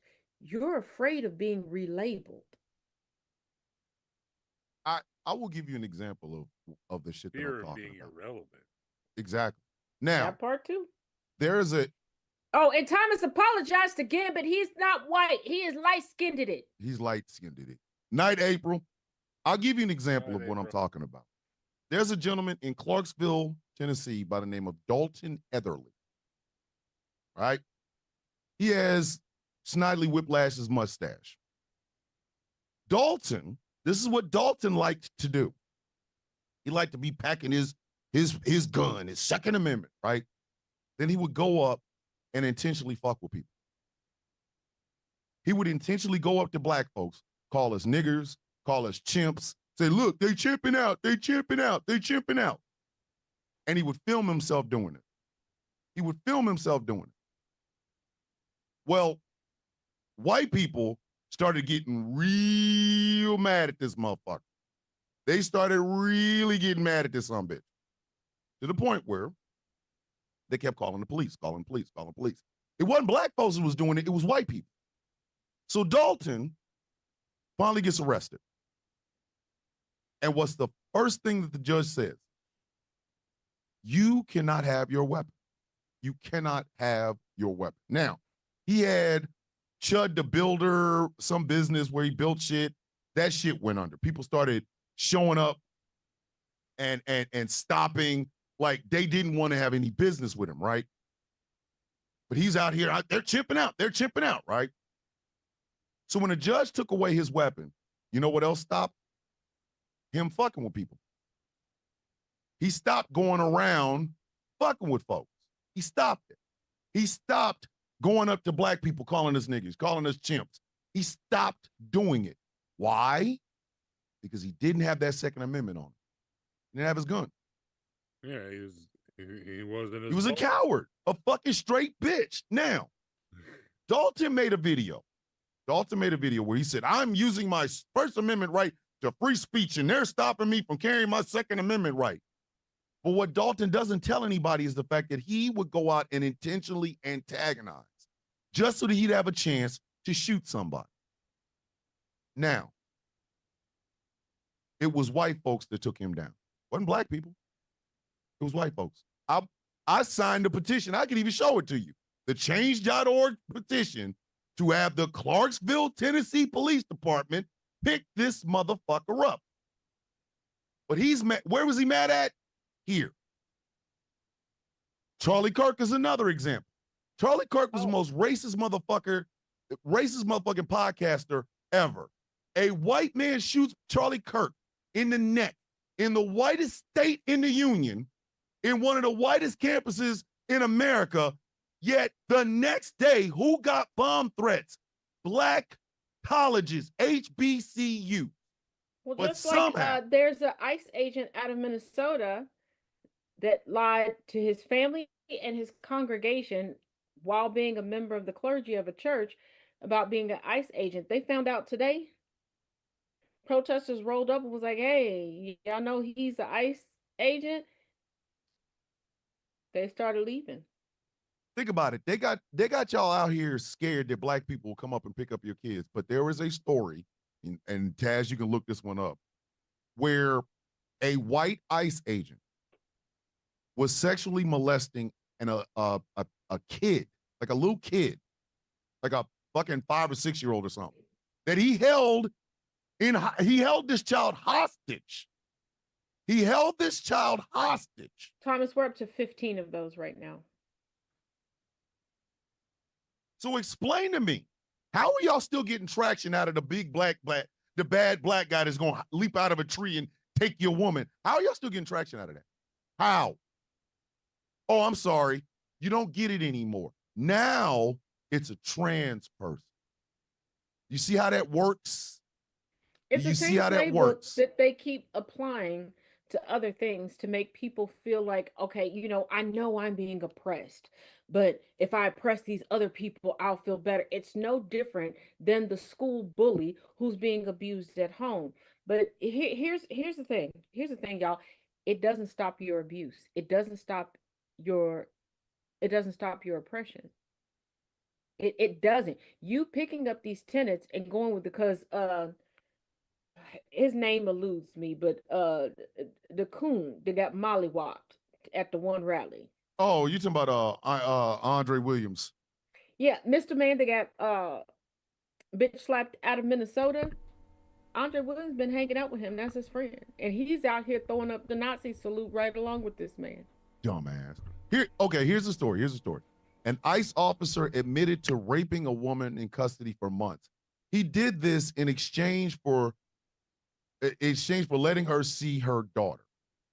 David Covalier, 56, pled guilty to sexually assaulting a Nicaraguan woman over the course of several months at a Louisiana ICE detention facility. Prosecutors say he would bring the victim's letters and pictures of her daughter along with food and other gifts, which is against ICE rules. David is said to have hired lookouts for when he raped the woman in a janitorial closet. Initially, David denied the accusation before confessing during an interview in September. He was released on a $10,000 bond and will be sentenced on April 10th, where his charges carry a maximum of 15 years in prison and a fine up to $250,000. Let me add to that the white nurse. But the great replacement theory. Yeah, but let me add to this. The white nurse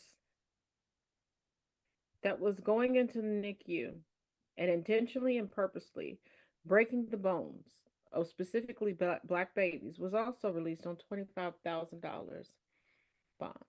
Yeah, she pled guilty to 2 lesser charges. Let me say this. The current facilities, most of them serve a duality, and they're serving a duality so that you don't notice that they're ICE detention centers. I broke them down into categories and I put them up. You can find them at camptaz.blogspot.com. Because a lot of times where you all are protesting, that's not where the people are being held. And we need cameras and we need eyes on where the people are actually being held. And let me explain something to you, how egregious they are. Okay. They're holding people at shelters, nursing homes, foster care facilities. hotels. When I say that I broke it down, I broke it down.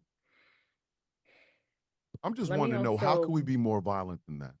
How can we be more violent than a man raping a woman in an ICE detention facility for months while using her daughter as leverage to be able to rape? Can somebody ask me, how's that going to how be can worse? we How be can we be more worse? savage than those that have watched the series that I've done with Virginia Roberts Giuffre, one of the most notable victims of Jeffrey Epstein and Ghislaine Maxwell, where her white mother knew that her white father, in their poor circumstances in Florida, bought her a horse so that he could molest her, and that he was trading her with men Mm. in his circle. Mm. Like, I I'm trying to need figure out y'all to how we can be be worse than that. honest about what's going on. I need y'all to be honest why so many white women, above all other demographics of women, and I'm not saying it doesn't happen in other demographics of women, I'm saying the numbers are way higher. Why so many white women enjoy being boy moms or label themselves boy moms when they're mothers of daughters and sons. Like, y'all took these labels way too far. Mrs. Kobe Bryant, Vanessa Bryant, called her husband a girl dad because that's all they had was daughters. Yep. Y'all started And he said, labeling oh no, but Kobe yourselves. did say that though. Kobe said that he did tell a woman that, like, if he could have more daughters, he would. He said he's a girl dad, and that's what Vanessa called him as well. So Yeah, but I'm saying where it took off was from her saying, I know the origins of it. mm-hmm. But y'all started calling yourself boy moms and you have daughters. And y'all were creepy. Y'all were out here wanting to do things to your sons and talk about, I was born your mom, but we should have really been lovers. This is why there's a subset of porn category that there is. Couldn't be me. This is y'all shit. And here's the kicker. I'm gonna tell you the kicker. I'm gonna tell you the kicker. Once again, because I keep reminding y'all, men set the societal standards, then complain about the standards that they set. You all went from claiming that you were fucking black men that were enslaved because it was supposed to break their spirit. Baby, no man has ever been like, you know what? I'm gonna make you subservient to me by fucking you. You were aroused. It was just I wasn't. you enjoyed and you were attracted to black men, and you were tired of those black men ramming through your wife's cooter biscuit because you wanted it too. It was not psychological warfare. It was your attraction. You all still have this attraction, but you don't want to be replaced because you convinced yourself that you're better than everyone else. But your best has never been sent around the globe. The ones that were the best stayed put. The ones that were the best carried on the heritage and the culture. The ones that were the best did not have to go to other countries and live out lies and create tyrannical hierarchies in order to feel great. The pilgrims were not running from persecution. They were tyrannical, and this is why you're tyrannical now. I will say this much though. This is a hard conversation for a lot of Caucasians in America to have. And the reason it is because in certain people's mind, I won't even say everybody, but in certain people's mind, we have made strides and we should celebrate those strides. The problem with celebrating a stride is this. When you start at absolute evil, kind of evil don't cut it. It's not a hard conversation for them to have because but think they're about having it. them all the time amongst each other. And here's the thing. But they're always coming up with the same argument, though, Taz. They always come up with the same argument. It's us not working hard. It's Mexican people stealing it. Because it's come on talking. now. It's talking points. It's not an Oh, argument. It's absolutely. not a belief. It's not a hard conversation to have because they have it amongst themselves. They know the truth and they pass the truth amongst each other. Now, I will admit this caveat. There is a new generation that they haven't let in on that they're lying to one another. See, for so many generations, they told each other, like, yeah, this is what we tell them outside. We know the truth. And if you tell them this, that, and the other, you can have this going for you. They stopped doing that. So now you have this duality of people who know the truth and people who are just drinking the fucking Kool-Aid and they about to timber go on to Beelzebub. It's not a hard conversation for them to have. They're avoiding the conversation because the hard conversation is them admitting that they don't put any energy and effort into themselves. I really would like to know. Think about this. America reaches a point where technology has reached up to these old conversations, the conversations about race and sex and nationality and things of that nature. And how is it that motherfuckers operate? Keep my Confederate statue daddy, but don't teach me why that fucking statue matters. Or don't teach why your Confederate statue daddy didn't want the Confederate statue up in the first place.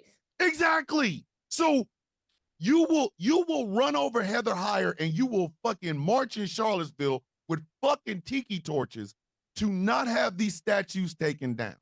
But at the exact same time, this is the mindset. You want us to not talk about why those statues were up in the first place because it makes you feel bad. They're not going to talk about it until a non-conservative, straight white man who appears Christian and has children and a wife has his life taken by the government. Then they'll be willing to have the conversation. They don't care about a marginalized individual riddled with melanin dies. They don't care if a white woman dies.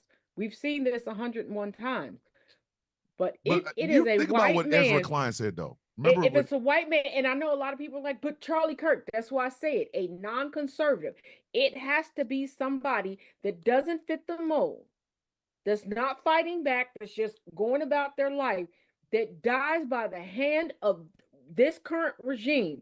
Then they'll be ready to have the conversation, because at that point, they'll hit the pause button. And they'll realize that they're in danger too. Now, in the back of their mind, they know that they're in danger. They know that they are the keepers of the family annihilators. They know that they are the keepers of the savagery.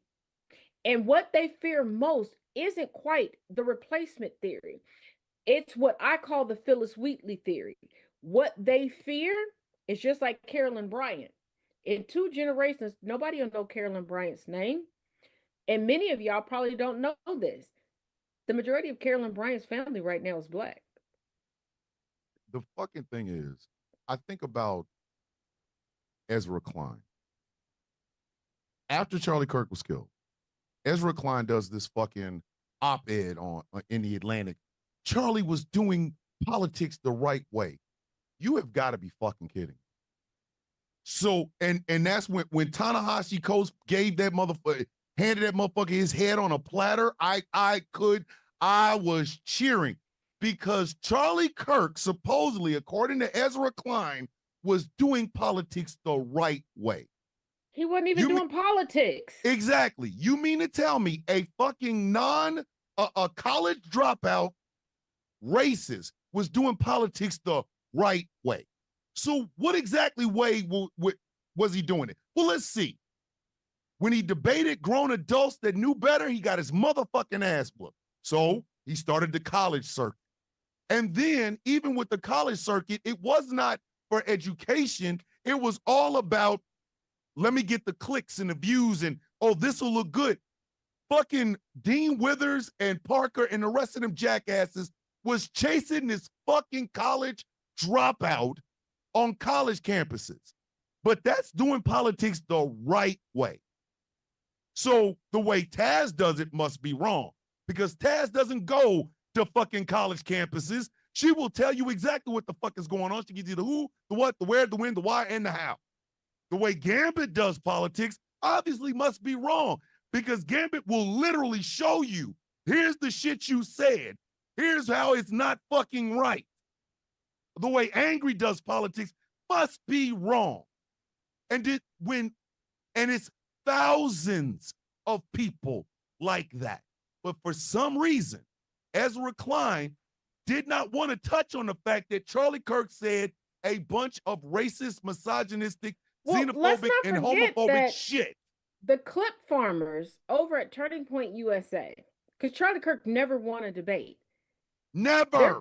Their clip farming put out clips of Charlie getting owned every single time. Go through the archives. If y'all think that I'm joking, go back, look through their social media. It's not this is where Charlie this is why I say non-deconstructing racist white people will lie for one another and lie to one another just for the sake of keeping up the ruse. Because these are people like, no, you just got to clip, you got to watch the whole thing, but they lie. You can clearly see. Actually, let me give you a more up-to-date example.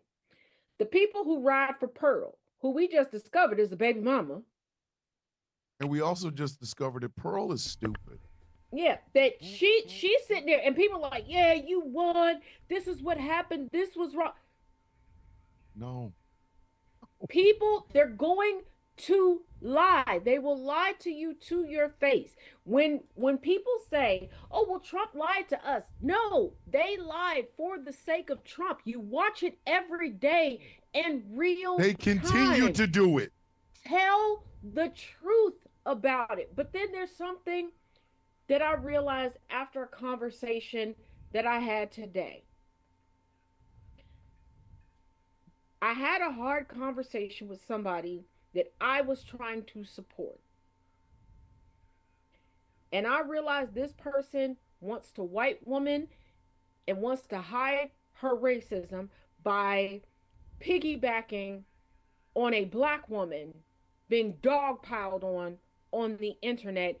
And this woman doesn't want, and it brought something to mind. Walk with me here for a minute.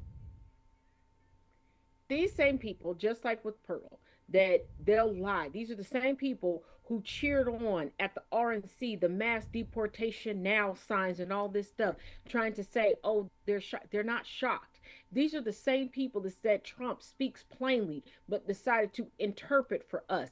These are the same people that created fake information and warrants and police reports regarding Renee Good and her wife and all of this stuff. These are people who are willing to lie.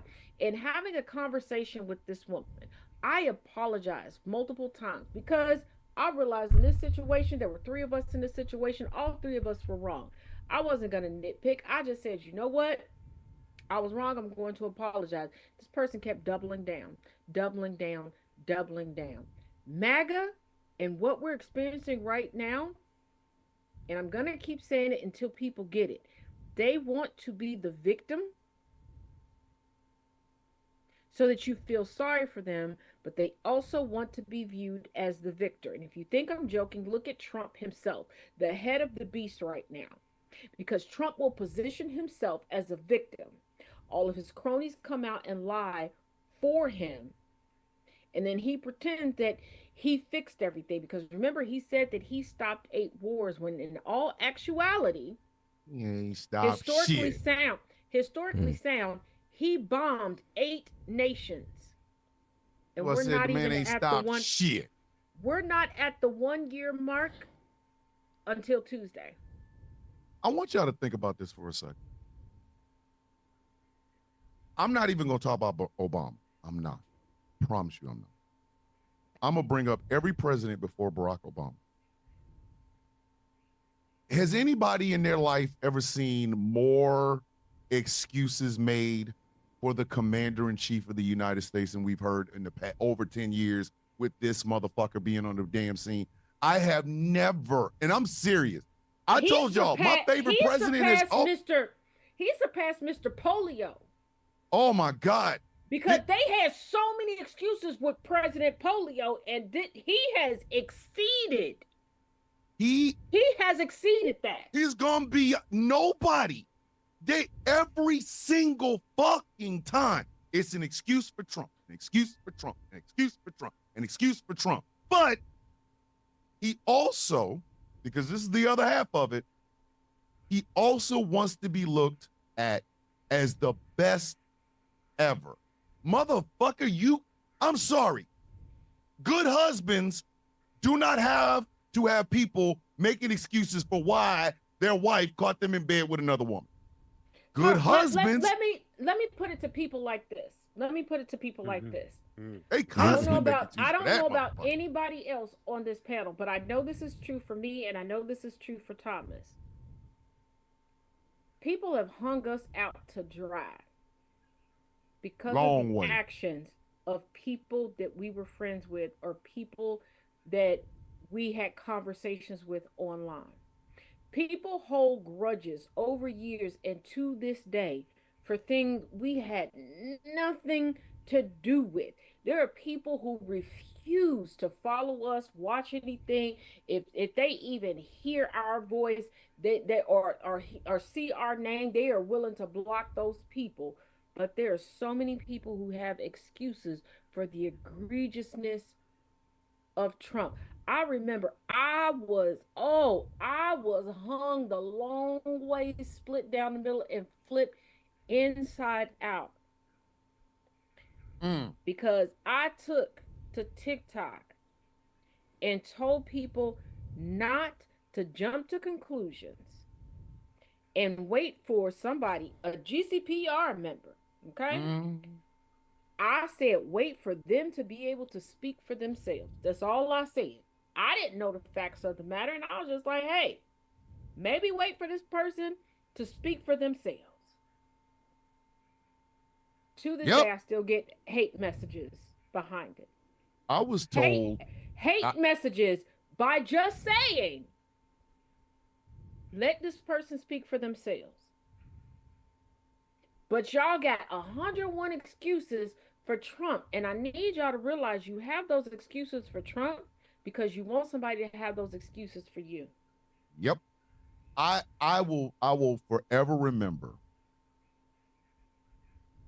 every time somebody in the guild would do something, it would inevitably come back to me. This person over here kicking kittens. What does Thomas the villain know about it? How dare you, Thomas? They fucking know about no goddamn kitten kicking. The fuck are you talking about? Hey, this person over here is sniffing women's socks in the locker room. What did Thomas know? I'm put at a level, and mind you, I'm over here trying to do my own shit. But I got to worry about this. But American society has made more and bigger and larger and just more ridiculous fucking excuses for Donald Trump doing the shit that Donald Trump does. And people have become so fucking used to motherfuckers making excuses for him that they give them the excuse before he fucks up. We are not, right now, there may be plans to invade Greenland. There very well may be plans to invade Greenland. Might be, Greenland might not or Mexico. Or Mexico, right? But I heard somebody on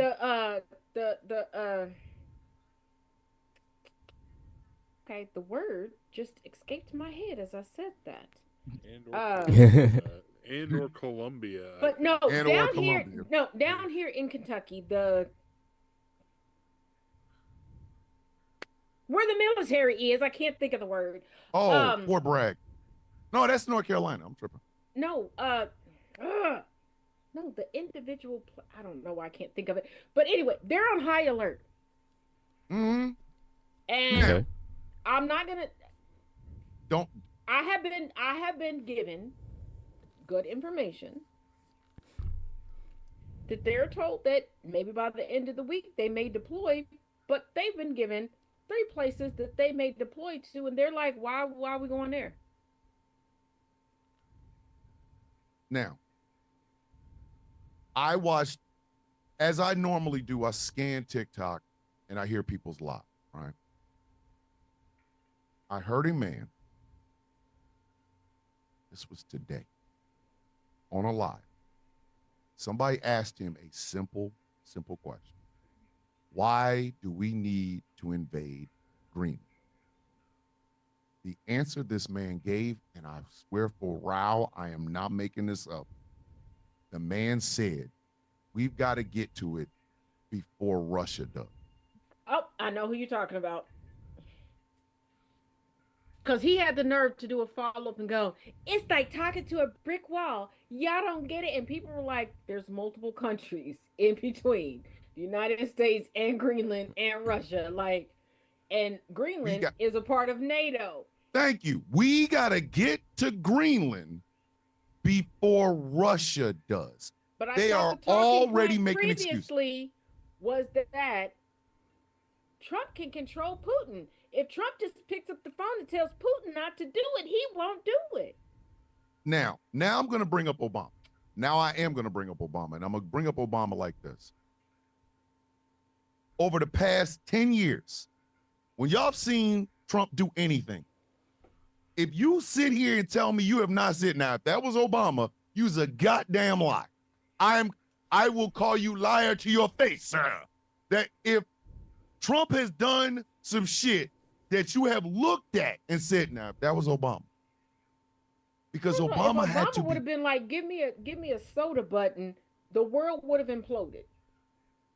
Anna Kasparian from the Young Turks came out and said she was wrong. She did not know Trump was going to be this bad. Yes, you did. Yes, you did. Like yes, I said on the Taz Effect Friday, yes, I saw those you just didn't think it was going to affect you. Videos. She knew how bad he was going to be. Her ass. I know a conservative wedding when I see one. Yeah. You knew. You fucking knew. And the problem with you knowing is you didn't think it was going to affect you. Exactly. And she forgot that her last name was Kasparian. And that, ladies and gentlemen, is the mindset of most fucking people when it comes to that man. The reason people say shit like, now, if that had been Obama, is because you know for a fucking fact Obama would have never been able to get away with any of that shit. The reason y'all heap so much fucking weight on Kamala Harris is because you realize nobody was going to be able to do the shit that Trump did and get away with it. You and fucking here's the thing. Knew. They thought, they in their little feeble minds, they thought, you know what, I voted for this. I held up my little mass deportation sign. They thought that people would be like in the movie Ants, just lined up, and they would just visually look at them and go, you got to go, you can stay. They forgot that not all of their last names to these undereducated fucks sound American to them. And they're pissed off that they're now being targeted and rounded up, and people that they're coming directly to their addresses. They're coming to their hearings and everything else. And they're like, I don't give a fuck what you look like right now, because they're looking at last names. When people started coming out saying, hey, on FAFSA, they're asking us what brand of white we are, because they're reversing the hierarchy. Yes. Everybody knew. Everybody and their grandmother knew what kind of motherfucker this was the first time. The first time. But the first woman to ever had a major political ticket had to be held to a standard higher than his. He could be a piece of shit, but Hillary Clinton had to walk on water while bringing babies out of the water and make Bill a sandwich. No, here's the irony. Here's the irony of Hillary Clinton, okay? Because I'm going to come straight down the middle. White men, you want your women to shut the fuck up and let you cheat, let you abuse them, let you denigrate them, let you disrespect them. Hillary did that. Then when Hillary turned around and was like, you know what? I was a pretty good senator. I was a pretty good Secretary of State. Let me make this run. Y'all held against her what you said you wanted your traditional wife to be. Somebody that would turn a blind eye to your abuse, your cheating, and everything else. And then y'all were getting pissy because then your wives were side-eyed and you like, bitch, what? You got a problem. Just like you ICE agents and ICE agent sympathizers are looking at your wives now because y'all forgot the standards that you needed them to be comfortable with. But y'all got pissy and mad at Hillary Clinton for doing what you wanted her to do. And my because I problem is always going to remember come down. Republicans and Democrats alike were high-fiving fucking Hillary for standing by her man through all of that scandal, through the impeachment, through even his gubernatorial philandering when it all came out, when he became. But the problem has always been when he ran against, when Trump ran against Clinton, Clinton had a higher threshold than he did. All he had to do was be white, breathe, and show the fuck up. When he ran against Biden, oh, well, okay, we got two old white men, and Trump acted like he ain't had no motherfucking sense. He was about to bite somebody with that shit. But they had to get him the fuck out of there. He was talking about his penis size, his hand size, and everything else. Think about it. How many motherfuckers do you think would even be allowed on the goddamn ballot after they caused the fucking insurrection in the goddamn United States? If I cause an insurrection at my goddamn mayoral office, you think I could then turn 4 years later and go, I think I want to be mayor? No. They would go, hey, you the motherfucker that was connected to that bullshit. Felonies used to be one of them things you couldn't have. Oh, I'm sorry. When black folks was catching felonies, you can't vote, can't own a gun, can't rent a house, can't get a job, right? Here's the thing. People in the history of the United States, he's the first and only fucking 34-time convicted fucking felon to be president of the United States. People were so quick to point out that a TV judge who happened to be a black man, well, he can't actually be a judge. He went to prison and he got it. It was TV. But we got 15 minutes left. I know. I want, and Randall, I want to address what you said. Taz, why are you and Thomas preaching to us white folks who don't follow white racism to harm POCs? We are all in sync. Randall, I will need you to understand something. I desperately need you to understand. Because you are A1 since day one, so you should know where I'm about to go with this. There is going, if this speech is never going to be for a person like yourself, but this speech is going to be for anybody who, A, this is the first time they watch the show, B, they're not really versed on the fucking politics of the four of us. I'm going to interrupt right now. Go ahead. Randall, this is for you. First of all, I am very intentional what I say, and I keep saying for non-deconstructing white people, I'm intentional in what I say.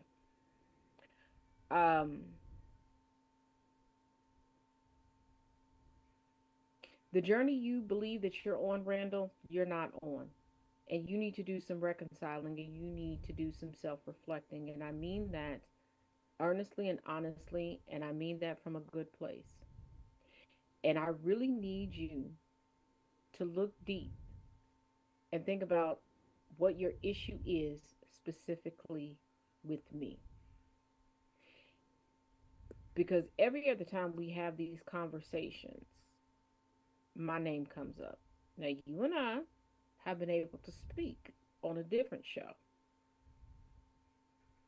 And I thought that we came to an understanding. But you're not coming to that understanding. You are part of that subset of white people. It's becoming more and more obvious the more we go on. You've labeled yourself. You've patted yourself on the back. And Randall, don't throw a fit. You haven't actually done the work. And it's time for you to do the work and actually start to deconstruct. Because once again, I'm intentional in what I say. As a historian, as an educator, and as a black queer woman who has to be intentional for their own safety. As much as I travel the highways and byways, I know I cannot be as boisterous and as militant as my soul wants me to be, because there are times where I'm solo dolo and I don't need nobody trying to take me off the census before I feel like my work is done. But you have more work to do. And You're never too old to learn, because I Randall. do have respect for you, Randall, and because of the conversations that we've had, I believe that if you start walking in the right direction, you'll be on that escalator to deconstruction. But I'm not going to placate you, and I'm not going to pat you on the back, and I'm not going to give you a gold star and make it seem like you've accomplished something that you haven't. You haven't started the work. And I've watched your comments since I've been on this show on Facebook, because for a long time, for a long time since I've been here, I was the only one responding to you over there on the Facebook. So I am a little bit in my feelings that you got issue with me. Um, but you like to center yourself, which is also another telltale sign that you're not deconstructing. So do not have a knee jerk reaction. Do not feel the need to respond tonight. I want you to take in what I'm saying and mull it over. Really mull it over throughout the course of this week. It's never we're never chastised. We're just signifying. Oh America no, I is fucked up. chastise. Oh, I okay. Well, chastise. I'm sorry. I'm not chastised. Listen, Taz, I chastise. I'm not holding you're chastising the motherfucking motherfucker. hand. Ain't no damn way. You're older than me, and you done lived through stuff that you should have reconciled with a long time ago. You old enough that you went to a segregated school, and you gonna When come work is to the never table the way that you coming to the table. But you gonna act like your eyes are wide open. You gonna act like you don't understand why there's reservation. But in all honesty, I'm always willing to have a conversation. Email the station. I'm Please. I'm going to say this publicly. I do have a public email. I don't know if you know how to find it, but anybody on here who gets it, give him my give him my email. We can sit down and we can have a chit chat. I don't have a problem with it, but I'm not going to placate you. I appreciate your support here, but I'm going to talk specifically for me. If I am such a problem for you and you keep adding people to the list with me, because Randall, I see what you're doing. It has nothing to do with anybody else. It does have to do with me. Why do you keep coming back? And why do you keep coming back and learning nothing? I'm not gonna sit here and gas you up. That's a genuine question. Because how are you here week after week after week with all the conversations that we're having, all the points of views, all the lived experiences that we're giving you, all of the education that we're giving you? We're giving you double master's level education for free. And you're showing that you still ain't learned shit. I will put it this way.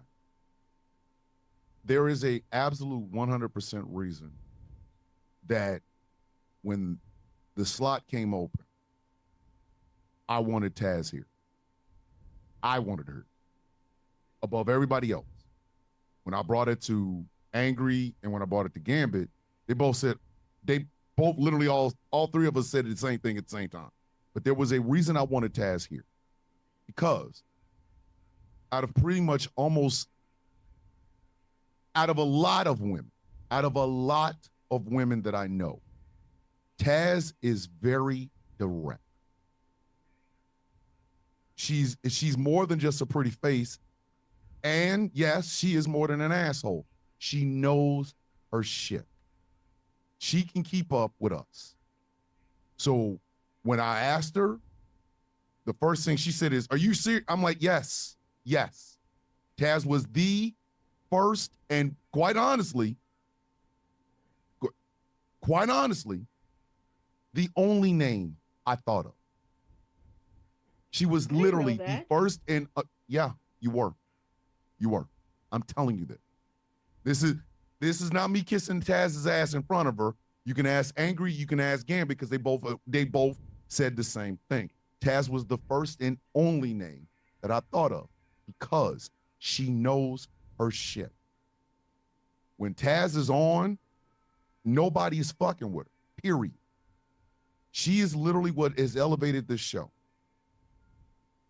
Don't cry. It was inevitable. Don't cry. You better not start crying on it was inevitable. Don't do that. Don't cry for me. Don't do that. It's inevitable. And I mean, I know a lot of intelligent women. No, y'all don't know the week that I've had, so. Well, God damn it. That's why you come here. You were literally the only name I thought of. Yeah. The only one. When I brought it to Angry and I brought it to Gambit, they both said the same. Well, what about Taz? Oh, shit. Well, I'm glad we're all on the same fucking page. You bring something to this show that we haven't had, I want to say since it went to 4 people. Put it that way. Thomas, I'm supposed to break you. You're not supposed to break me. The fuck out of here. No, it ain't happened all the damn time. But it's honest. You bring our something. Powers combined, we can literally. You bring something here that I think, and if Angry and Gambit would be being honest about it, we kind of all felt it. We were a little bit out, a little bit drifting. The guild was drifting. We were drifting. The show wasn't really cohesing. It wasn't coalescing the way it should. Yeah. So when the slot came open, the first and only name I could think of was yours. Yes, Randall, Taz is going to challenge you. Understand that. But I back her ass to the end of my life. It's out of love. That's why exactly. The show, nobody comes here saying that you owe me Reese cups, Randall, because I only make jokes about my snacks with people that I have respect for and people that I love. I don't randomly joke about that. And Randall, I genuinely don't want you to take it the wrong way. And I'm gonna say something. Thomas, you might come out the bag with me because I normally don't do this, but I think that it's okay. I had spoke to Thomas and I told Thomas that, hey, when I did my guest spot on the Kennedy Effect, when you called in and we spoke, and I told Thomas, I thought we left off at a good point. Mm-hmm. I genuinely did. But Randall, you keep poking the bear. And I think at this point, you and I need to sit down and have a conversation. And I'm not saying this because I think we're going to come to fisticuffs. No.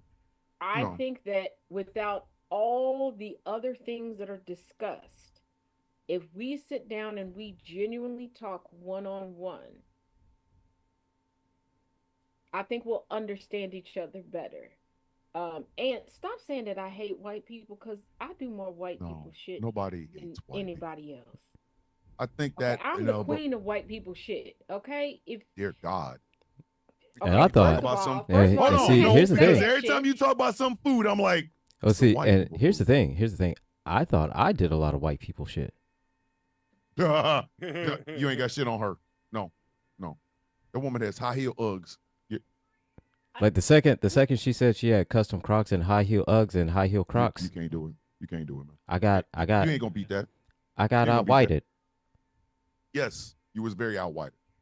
First of all, when a white femme presenting person called me and said, "Hey Taz, stop doing white people shit," I knew I went too far. I knew I girl bossed way too close. Flew too close to this. And then they went into my own personal signal chat. Oops. And said, "Hey Taz, stop doing white people shit." But also, if y'all ever gang up on me again and have me cry on air, Taz, I didn't. Hey, whoa, hey, never hey, said- I hey, never- hey, hey, hey, hey, Hey. hey, hey, that was him. Hey, That man. wasn't me. That was me, and I didn't say that to stroke your ego or anything. I mean every fucking word I said. No, I Every know word you of it. didn't. You're the quintessential big brother. I didn't take it as an ego stroke. I'm being honest. Right now, You I know, would on put you. Sunday, that's the only day that I do my makeup. I done wiped off all, and I don't even like do makeup the way you probably supposed to do makeup. I done wiped off. I got makeup on the I- back of my fingers right about Listen. now. I got snacks to eat after this. Yes, you do. But I'm honest. And now I I'm would gonna have put you makeup in on a the snacks room. because I'm not about to do this. I would put you in a room with some of the best and brightest voices, and you would hold your own. That's that It's from time a for from a final thoughts. listen from Final a thoughts. Final thoughts. final thoughts. God damn it! So from a owner standpoint, from a co-host standpoint, there was no other name we were going to put in that chair. Period. Remember, there was a show we did, and you called me right after. And what did I tell you? What did I tell you? Every show ain't gonna be a hit him out the park. We're gonna have shitty shows. We're gonna have fantastic shows. But just know, I know. This 'Cause I is thought your that I house. bombed it on don't that matter. show. Listen, And you can I bomb. learned a lesson. I learned a Yes. lesson that I didn't.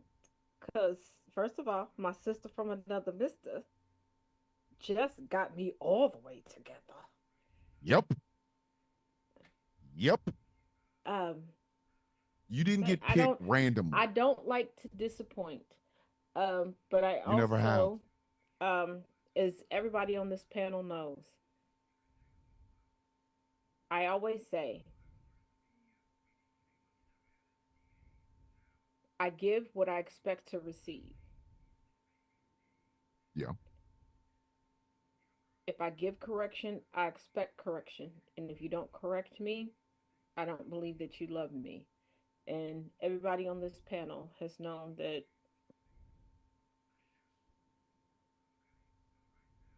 I've fought the hard fight. And even recently, I've made changes because I didn't want people to feel like I had favoritism going Gambit? on. I mean, who angry? But hush. Well, I everybody loves me. also- But here's the thing. I'm still the favorite. I love you, twin. I love twin. Where Hey, have you look, you could be, been? you could be, you could be. Nobody I had no knows problem me. being second favorite. No, we're equally favorite. But I will say this.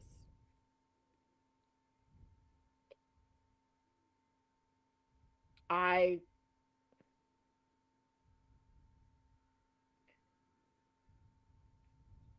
For a brief moment, I felt like I couldn't feel shoes, and then I realized Did this you wear wasn't flip the flops? Wizard of Oz. No, this wasn't the Wizard of Oz. I didn't have to No. steal nobody's shoes. I could bring Fuck my no. own. And also,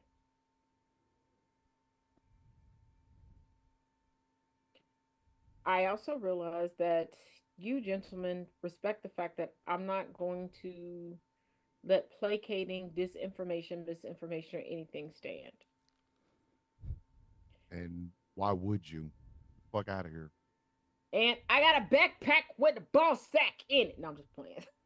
Listen, I will surmise our fucking final Oh, thoughts. T. this way. Nathan, we sorry. Hold on, we about Hold to wrap on. it up. I will play. I will boil our final thoughts down to this. This has never been my show. It has always been a group effort. I might have been the only constant in it, but this has never been just the Thomas show. I've never had that since day one. But right now, and I mean this with everything in me, right now, I think we have the best lineup, period. It is good enough to where if I say, hey, I'm not going to do the Villain's View anymore, it's fine. It's in good hands. because it's got you three. Whoever sits in this fucking chair as number 4, it doesn't really fucking matter. The show still goes on. I mean, my personality could sit in chair 4 because I came to settle records. Lord. I'm proud of y'all. I am absolutely proud of y'all. Not just as a co-host, but as the fucking co-owner of the station. I'm proud of y'all. None of y'all got picked randomly. Nobody sits in here because, oh my God, I really have, like, no. Y'all were picked for a reason. Taz, I expect you to be the opinionated loud, to sell the records. Angry, I expect you to come in with the quick quips, followed by, let me get off this camera so I can smoke this bomb. Gambit, I expect you to be profound. Why you get up all in my business like that, man? My bad. First Gambit, of all, also Angry is also the one that goes, Taz, I'm gonna go ahead and edit that out at the end. Yes. Gambit, I expect you to be the deep voice who is funny as hell at the right fucking time. I get to just hang out with y'all. I feel like I have to keep my stride because this is us. And there's nobody that can fuck with us. Oh, cool. You gonna come hang out with me tomorrow on the Taz Effect? Who, me? No, the other. I don't know. No, the other Thomas Bishop. Don't know. Oh, Gotta talk to the wife. I gotta talk to the wife, but maybe. And I will. You know I will. I already know. But I will hand deliver her some jambalaya. Who, me? Some red wine. Could we not? And some homemade cheddar bay biscuits. Could we not? Who, me? I know how to talk. There's a reason. My friend. There is a reason that The Villain's View is one of the crown jewels of GCPR. This show and Jeff's show were the first two and only two at a certain point that we had. That's why this bitch is one of the crown jewels. And I'm sorry, no disrespect to any other foursome in radio or on video or whatever, but you ain't fucking with us. It's not. Wait a minute. Sorry. Is that why everybody's views spike when I come on? Just saying. I'm just saying. You not fucking with us. Records. Listen. So with that, ladies and gentlemen, Taz has sold all the records that could be sold out of the trunk of our cars. Stay tuned, ladies and gentlemen. Master P, actually. Call me Lord. Master T. Damn. God, I knew she was going there. Ladies and gentlemen, stay tuned for Conversations with T. Nathan. And as for us, thank you very much for watching. Thank you very much for listening. We will see you all in 7 whole days. Ladies and gentlemen, the villains. Oh, Randall said, go to PM, send him a private message.